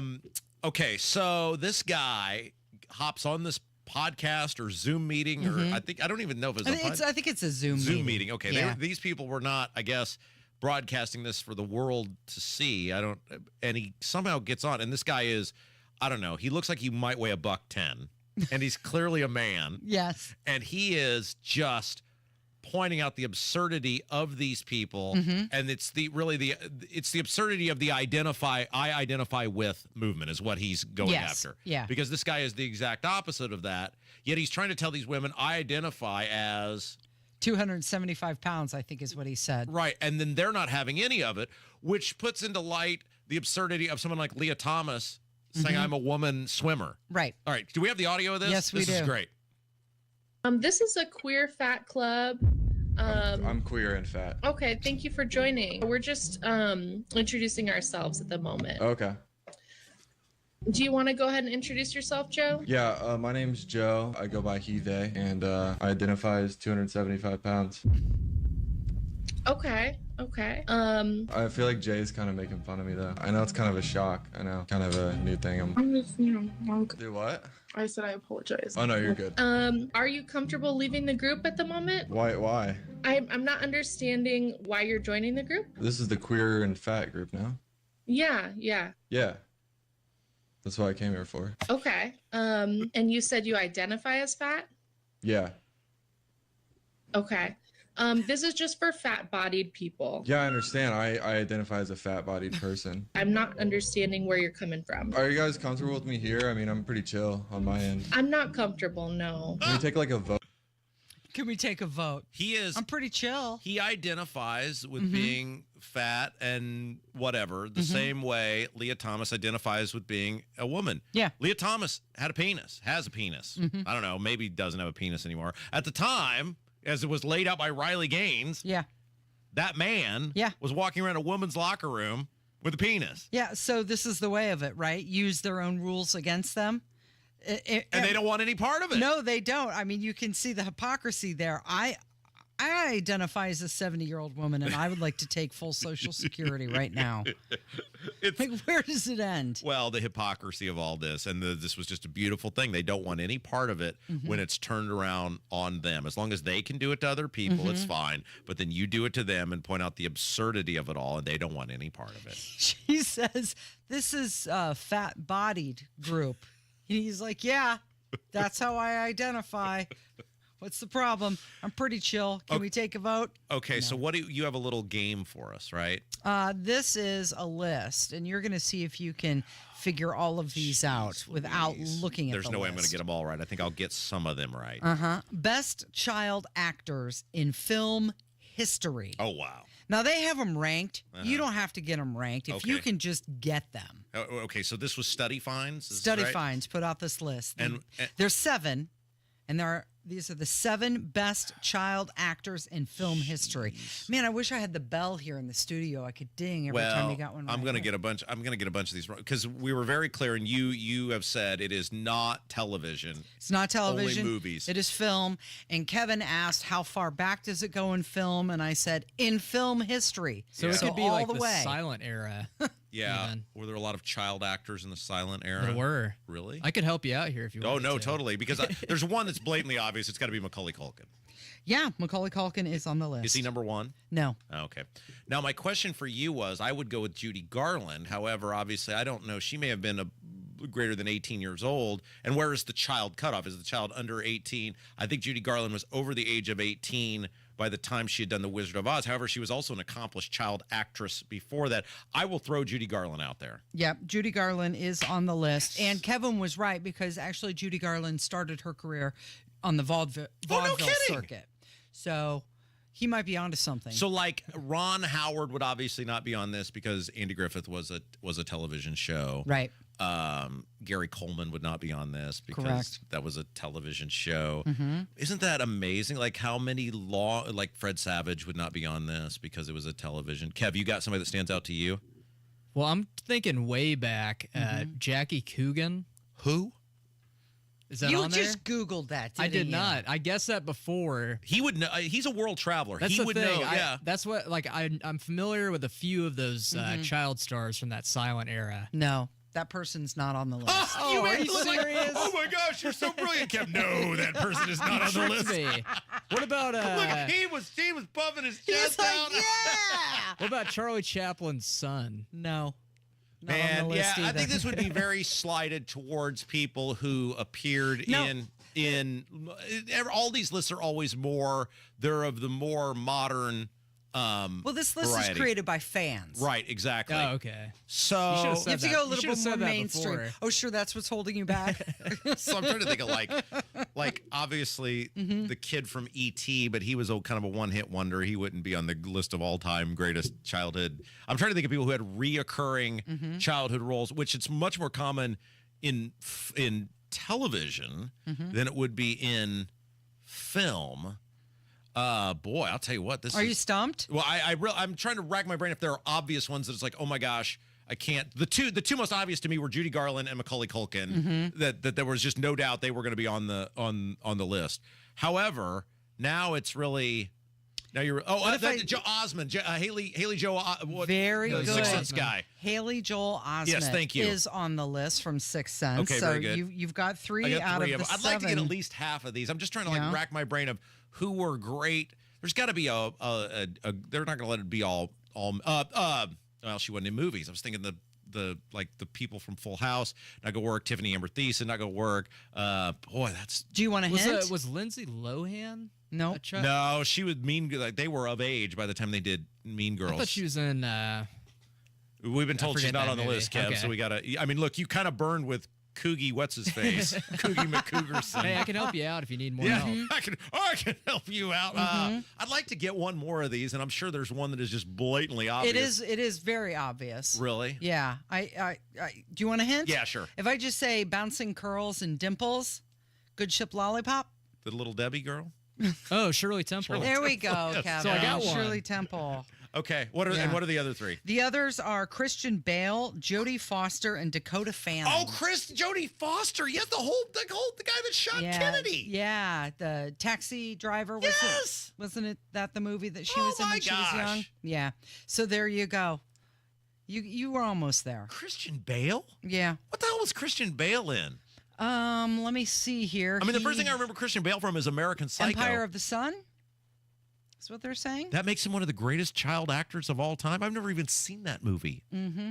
Yeah, that's it. And Newsies?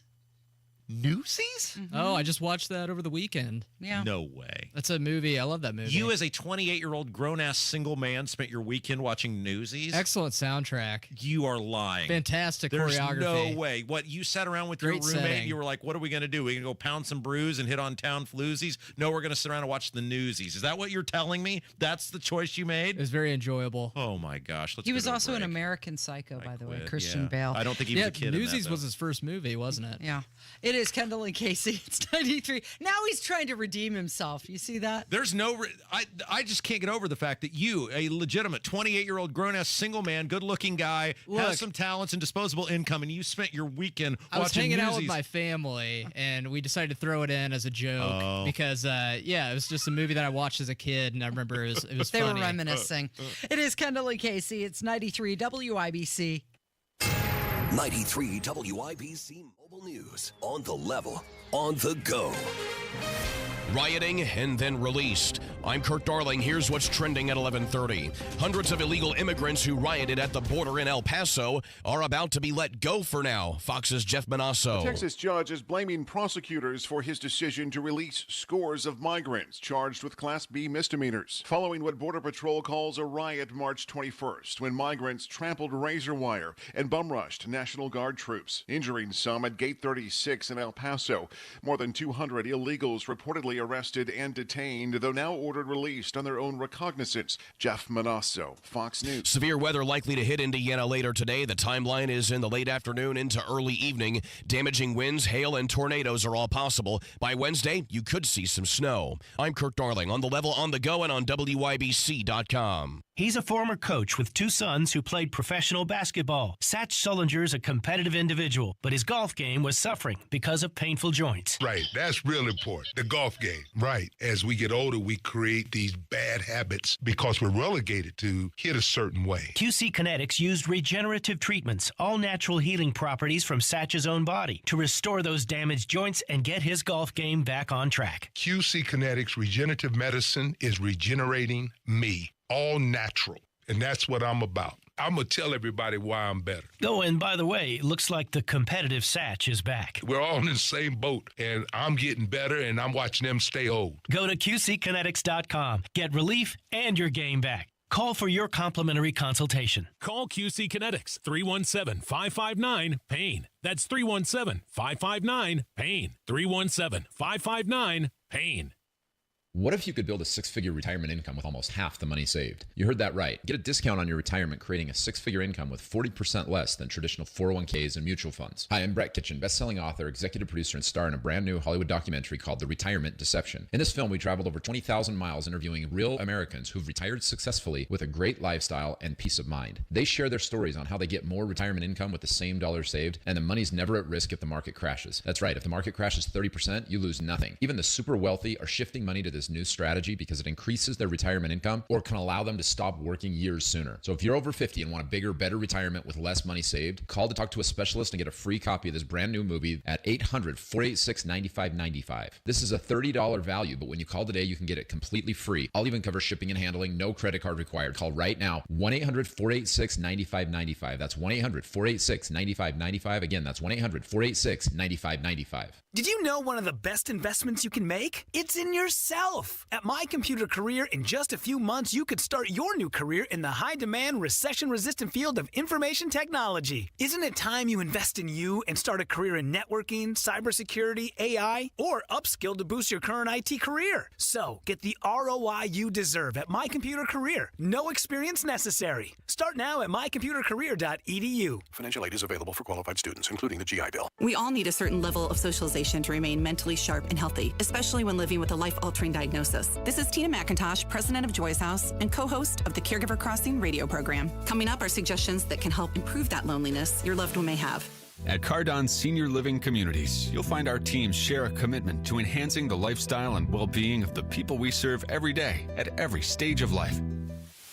Create a routine that both you and your loved one can look forward to. Plan social activities and outings. They promote connection and reduce those feelings of isolation. Recruit your friends and family to participate. And if possible, use adult day centers to engage your loved one and give you that much needed break.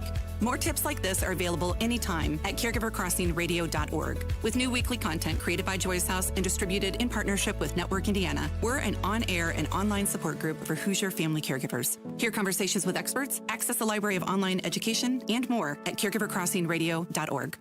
He's leader in patio installation is now offering a new driveway package. Schedule a free estimate today at indiedecorativeconcrete.com. That's indiedecorativeconcrete.com. You're listening to the Kendall and Casey Show on 93 WIBC. So hindsight is 20/20. Isn't that the saying? As time passes, you can look back on things and realize what mistakes were made. Oh, yeah. My wife and I were just having this conversation yesterday. Yeah? About what? Well, just like in what general. What mistakes you made? No.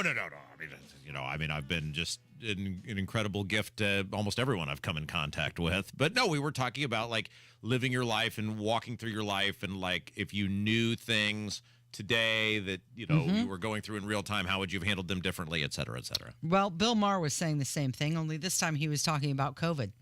And he said, as the years roll by, we now see that dissenting opinions on a lot of things were actually the right ones. Oh. So he did a whole thing on it, and I think some of this audio is pretty decent, although, it's Bill Maher. So Sure. it's like, depends on which way the wind blows. One day he seems more conservative, one day he seems extreme liberal, so you never know. But here he is with his take on COVID.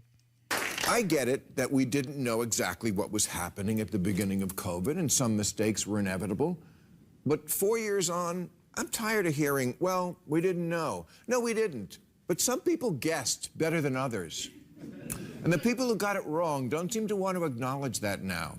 Some people said closing schools for so long was pointless and would cause much worse collateral damage to kids, and they were right. Thank you.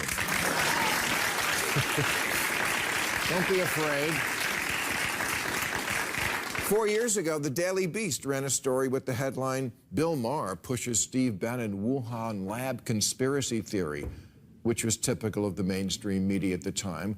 Of course, it wasn't a conspiracy theory, and it wasn't owned by Steve Bannon. And now everyone, including the Biden administration, admits there's at least a 50-50 chance that the virus could have begun in the lab in Wuhan that was doing gain-of-function research on that virus. Duh. Okay, so he goes on, he keeps talking about it some more, and I thought this part just shocked me a little. Can I just stop for a second, though, Yeah. before we get into this? Why does everybody who did the stuff get a free pass? Well, and that's what he's saying. There's no apologies. Why is nobody ever apologized for their bad Why is call? Eric Holcomb never held to account for being Right. completely wrong? And that's what Bill Maher is saying. He goes on at the end of this to call for a COVID commission. Well, let's go ahead and play that, and then I want to get into this because why are all these politicians who destroyed humanity getting a free pass? Okay, here he is pointing out all the stupid things that happened during COVID. But I don't see a lot of retractions being printed. Yeah, when COVID hit, we did a lot of stupid things because America never reacts. It only overreacts. Ubers look like those Orthodox Jews who wrap themselves in saran wrap in case their plane flies over a grave. We washed the mail.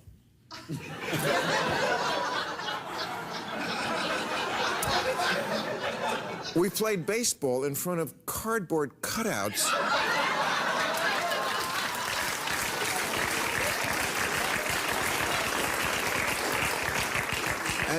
And ate in parking lots?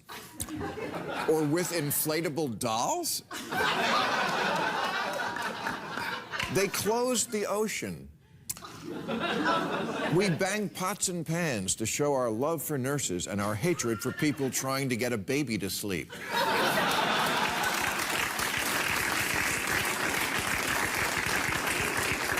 For 2 years, we had to get nostril every time we left the house. When you look back on some of the stuff that happened, it was so ridiculous. Of course. But there were people like this show that were telling people in real time how ridiculous it was.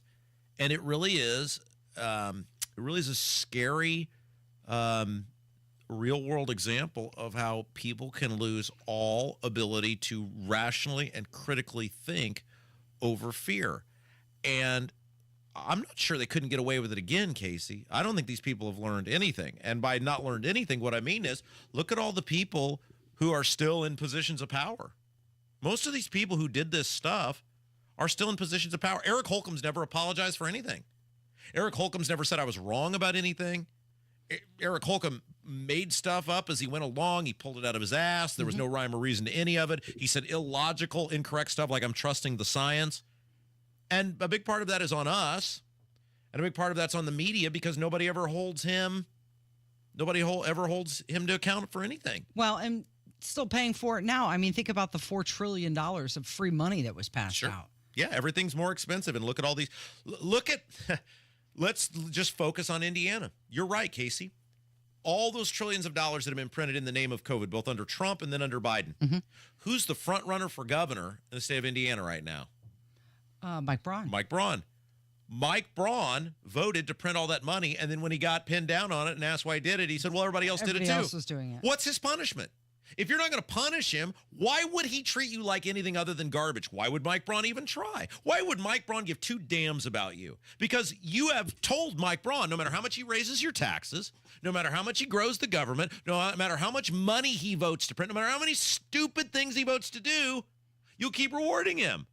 I told somebody this over the weekend, and I mean it with every fiber in my being. Now, I'm not voting for either of these people, but if I had to make a choice between Crouch and Braun, I would pick Crouch every single time. Mike Braun of the people running is by far the most highly offensive person running for governor because he lies to you about what he is. At least with Chambers, he stood up there and said, Eric Holcomb gets an A. If you want more of Holcomb, you vote for me. I disagree with all that, but at least he told you what it was. At least Crouch came in here and was like, yeah, Holcomb screwed a whole bunch of stuff up. She didn't do anything about it. No. She was there. Well, and in that last debate, she did say he got a C. Yeah, boy, that was big of her. I mean, she changed her grade. But Mike Braun lies to you about what he is. And we're about to reward him for that. These politicians treat us the way they do because they're never held to account. What could they have possibly done that was worse or more serious than what they did during COVID? And most of them are still in the ether in a power position in state and federal and local governments. We did this to ourselves, and we don't punish anyone, ever. It is the Kendall Casey Show. It's 93 WIBC. Hey, did you have a good Easter? Can we talk about this? I did. What would you like to talk about? I want to talk about Olivia's first Easter. Oh, my goodness. So, did the Easter Bunny come? We went to her great-grandma's house, and then we went over to my dad's house for a while. He got her one of those... what do they call them? Activity boards. Yeah. Except it's hooked up to a scooter. So now that she's walking, she can push the scooter. And then on the other side is the activity board. And then we had some family friends who got her a book and a couple of little stuffed animal. And yes, she was the big winner on Easter. I bet she was. She's making her way around the house now, isn't she? Oh, she's skedoodling. Yeah, we talked about this before. The crazy thing with kids, and every person who's been a parent knows this, I'm not telling you anything you don't know, is you never know when the thing is going to happen. So like when she started talking, I could tell about 5 minutes before she started talking that she was going to start talking because I could just see her start to work towards dad, like it was going to happen. Yeah. However, there's nothing when you wake up that day or a week ahead of time that says she will say her first words on this day. Same thing with the walking. Like I'm just sitting there on whatever that was, Thursday maybe. That seems right. I don't know, whatever day it was. And she's got this little, isn't it amazing all the things you get your kids and then it's like an empty box. Right, is what they want to play with, yeah. And she's got this diaper box that she likes to push around and she just stood up. And then there she goes. And started walking across There's no the look room. at me. There's no, hey, look at what I'm going to do. And then I was like, figured it out. Could you please do this again so I could send this to your mother? Right. She did. But it's like, it's crazy. So you just like, you never, that's the crazy thing about, to me with the kids is like the big moments, the big things that they never are announced. They just happen. And then, isn't it amazing? If you doubt there's a God, like watch kids operate and grow. Like, how did you 1 second not know how to walk and then boom. The next minute you do. How did you not know how to talk or make things that resemble words? Boom, you do. And now you just know how to do it? No, there's totally somebody in charge of all of this. But Absolutely. She had been standing for a while in her playpen and, you know, against the big window. So you knew it was going to happen. She's a strong baby. Yeah. You think so? You ever been headbutted by a baby in the middle of the night? Probably. That's what you consider strong. I mean, her headbutts are strong. I mean, she don't want to do something. It's a chore to get her to do it. All right, it is the Kendall and Casey show. How much time do we have left, Kevin? Okay. You have 1 minute. I wanted to tell you something that happened at my house over Easter. Oh, how exciting. So my daughter had mentioned something that she was interested in having, and I thought, okay, well, you know what? The Easter Bunny will come to our house. Do you know that, vinyl is back, right? You've heard all the young people are doing the vinyl. They say it sounds better. Well, now they're into CDs again. What? CDs. Like the young kids are into the CDs? Yeah. Buying CD players. Buying CDs again. They still have CD players? Well, they do. How long did it take you to find a CD player? Not long at all. Really? Like Walmart? Does Walmart have a CD player? No kidding. They're all back. Huh. It's crazy. Kids, you know these what? days. I had thousands and thousands of CDs, and now she wants them all. Good for you. Yeah. It is Kendall and Casey. It's 93 WIBC. Good morning.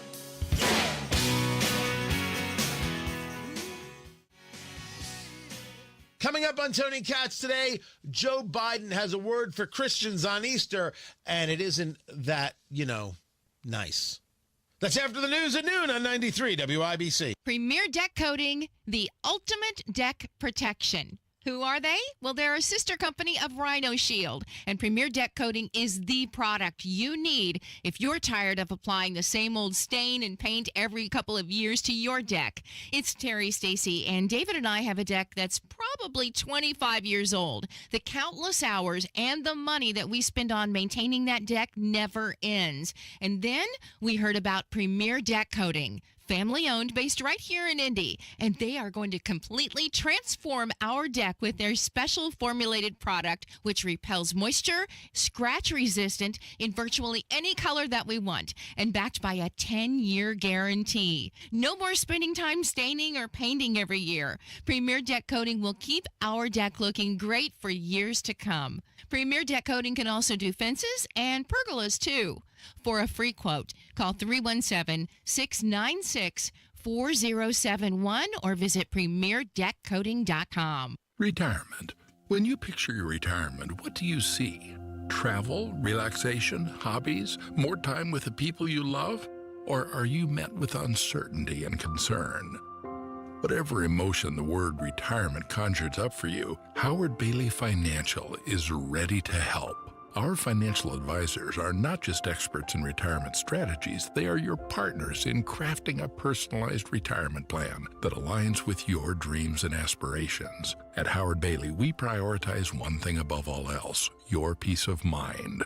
Don't leave your retirement planning to chance. Instead, call 866-482-9559 now to schedule your personal financial review and see how Howard Bailey can help give you confidence in your retirement goals. Again, call 866-482-9559. This endorsement was not provided by a client of Howard Bailey. This individual was compensated for this endorsement. For more information, visit howardbailey.com/TS1. Do you get sinus infections, congestion, sinus pressure and pain, above your eyes, below your eyes, sinus headaches? You've gone to the doctor. You've visited urgent care over and over again, and it's always the same thing. Oh, I know. Let's try antibiotics and nasal sprays. But the sinus infections keep coming back. The good news? Relief is possible. How? A minimally invasive procedure done in the office of Indianapolis Sinus Center called balloon sinuplasty. Imagine the relief of not having to deal with your sinus infections anymore. Set an appointment today with Indianapolis Sinus Center and find out if balloon sinuplasty is the solution for you. Call 317-528-9650. 317-528-9650.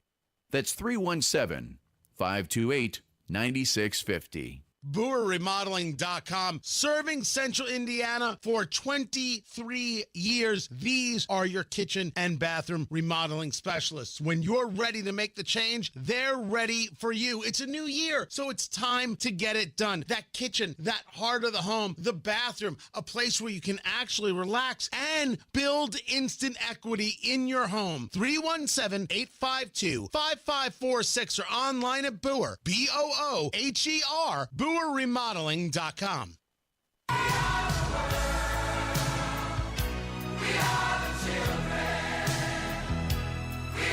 So I sent you a text over the weekend and told you that you have to watch this show. Oh, yeah. And it is called, The Greatest Night in Pop. Did you watch this?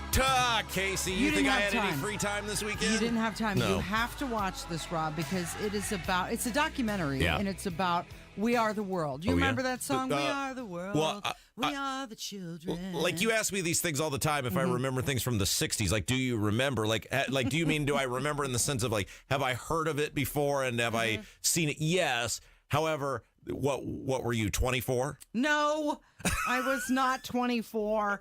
I don't remember the way, like, you remember it. But I was alive, actually, and I was 14, 15 years old when that song came out. So I was right there in the middle of the consumer base who would love that song. Now, We Are the World was this... USA for Africa. Right, superstar event where, was it Geldof got everybody together? Is that right? It actually wasn't Geldof who got them all together. They stole Geldof's idea because Geldof had just done the Band-Aid song, Do They Know It's Christmas? That's right. I always get those two confused. Yeah, it was actually Quincy Jones, Lionel Richie, and Michael Jackson who got everybody together. And Lionel Richie was hosting the American Music Awards the night they decided to record it. Yeah. And it was the only night that they could get everybody together. They knew everybody was going to be in the same location, and they went through this list of artists that they thought would be, very popular at the time that they wanted on the song. And the catalyst for many singers on that We Are the World record was Bruce Springsteen. No kidding. Bruce Springsteen was not going to be in California for the American Music Awards. He was out on tour doing his Born in the USA. Yeah. And it was actually his last night on tour. Yeah. And his manager said, you know what, Bruce normally doesn't fly the day after a show. Right. But we'll ask him and see if he'll make an exception. I believe he was on the East Coast somewhere. It was the last night of his tour. He found out about it, knew what it was about, sending food to the starving people in Ethiopia and Africa. And he said, yep, I'm on board. I'll fly out to California the next day, which he did. And after he did that, it was just a waterfall of events. It had the domino effect that got Bob Dylan on board and Cyndi Lauper and Huey Lewis and all of these other artists and Kenny Rogers and Willie Nelson, Waylon Jennings, all decided that they would participate after Bruce Springsteen said, yeah, I'll do it. Okay, so the We Are the World had arguably the two largest commercial stars in the world on that at the same time. So which two are you talking about? Michael Jackson and Bruce Springsteen. Yeah. I mean, there was nobody bigger in 1980. This would have been 85. 1985, than Michael Jackson and Bruce Springsteen. And they're both prominently, I mean, it's like Taylor Swift, I think, has had sustained biggest star in the world success longer. But if you can picture, like, what if there were two Taylor Swifts? Right. And in 1985, and again, Bruce's was more fleeting because it was Born in the USA and then he didn't follow it up. But Michael Jackson was every bit as big as Taylor Swift was. Bruce Springsteen was every bit as big as Taylor Swift is, whatever. And they were on this thing together. And like you said, then everybody wasn't like freaking Kenny Rogers on this. Kenny Rogers was in it. Dan Ray Aykroyd Charles. randomly shows Dan up. Aykroyd, you're right. Dan Aykroyd was in it. And actually, the producers of the song, they kind of argued over, should we get Madonna or should we get Cyndi Lauper?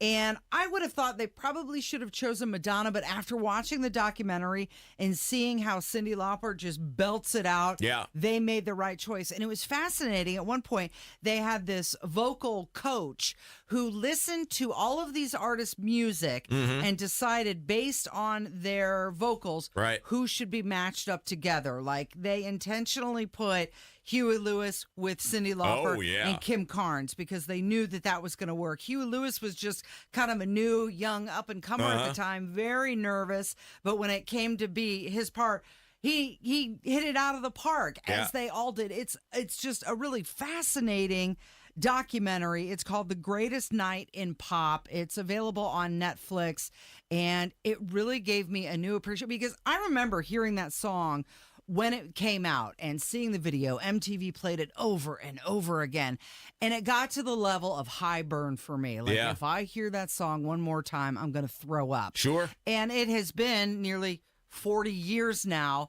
And finally, because of this documentary, it kind of made me reappreciate That's great. everything that they did. They stayed up till 5:30 in the morning recording this thing. And if you get a chance to check it out, I definitely recommend it. I love that they made something about this, because there's like all these things that obviously was a monumental event, but they sort of get lost in time in terms of the backstory behind it, or these little nuances to how this thing all came together. Everybody, I think, kind of knew, hey, it's Lionel Richie, it's Michael Jackson, it's Quincy Jones. They're kind of the prominent members of the thing. But like you're telling me, like this thing with Bruce Springsteen. Yeah. Now I'm very interested in it. Bruce Springsteen was a huge catalyst for that record and has a huge part in the documentary. I think you definitely need to watch. Like he's interviewed?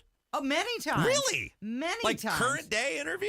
Yes. Oh, that's exciting. And lots of clips from the 80s. Oh, how cool. And he was so young and handsome, Oh, too. goodness, boy, Yeah, he sure definitely. was. You'll definitely have to check it out. Now, before we get out of here, I wanted to remind our listeners of one last thing, and Yes. that is that all 6 candidates for the Republican gubernatorial nomination have committed to participate in the last debate of the primary election season.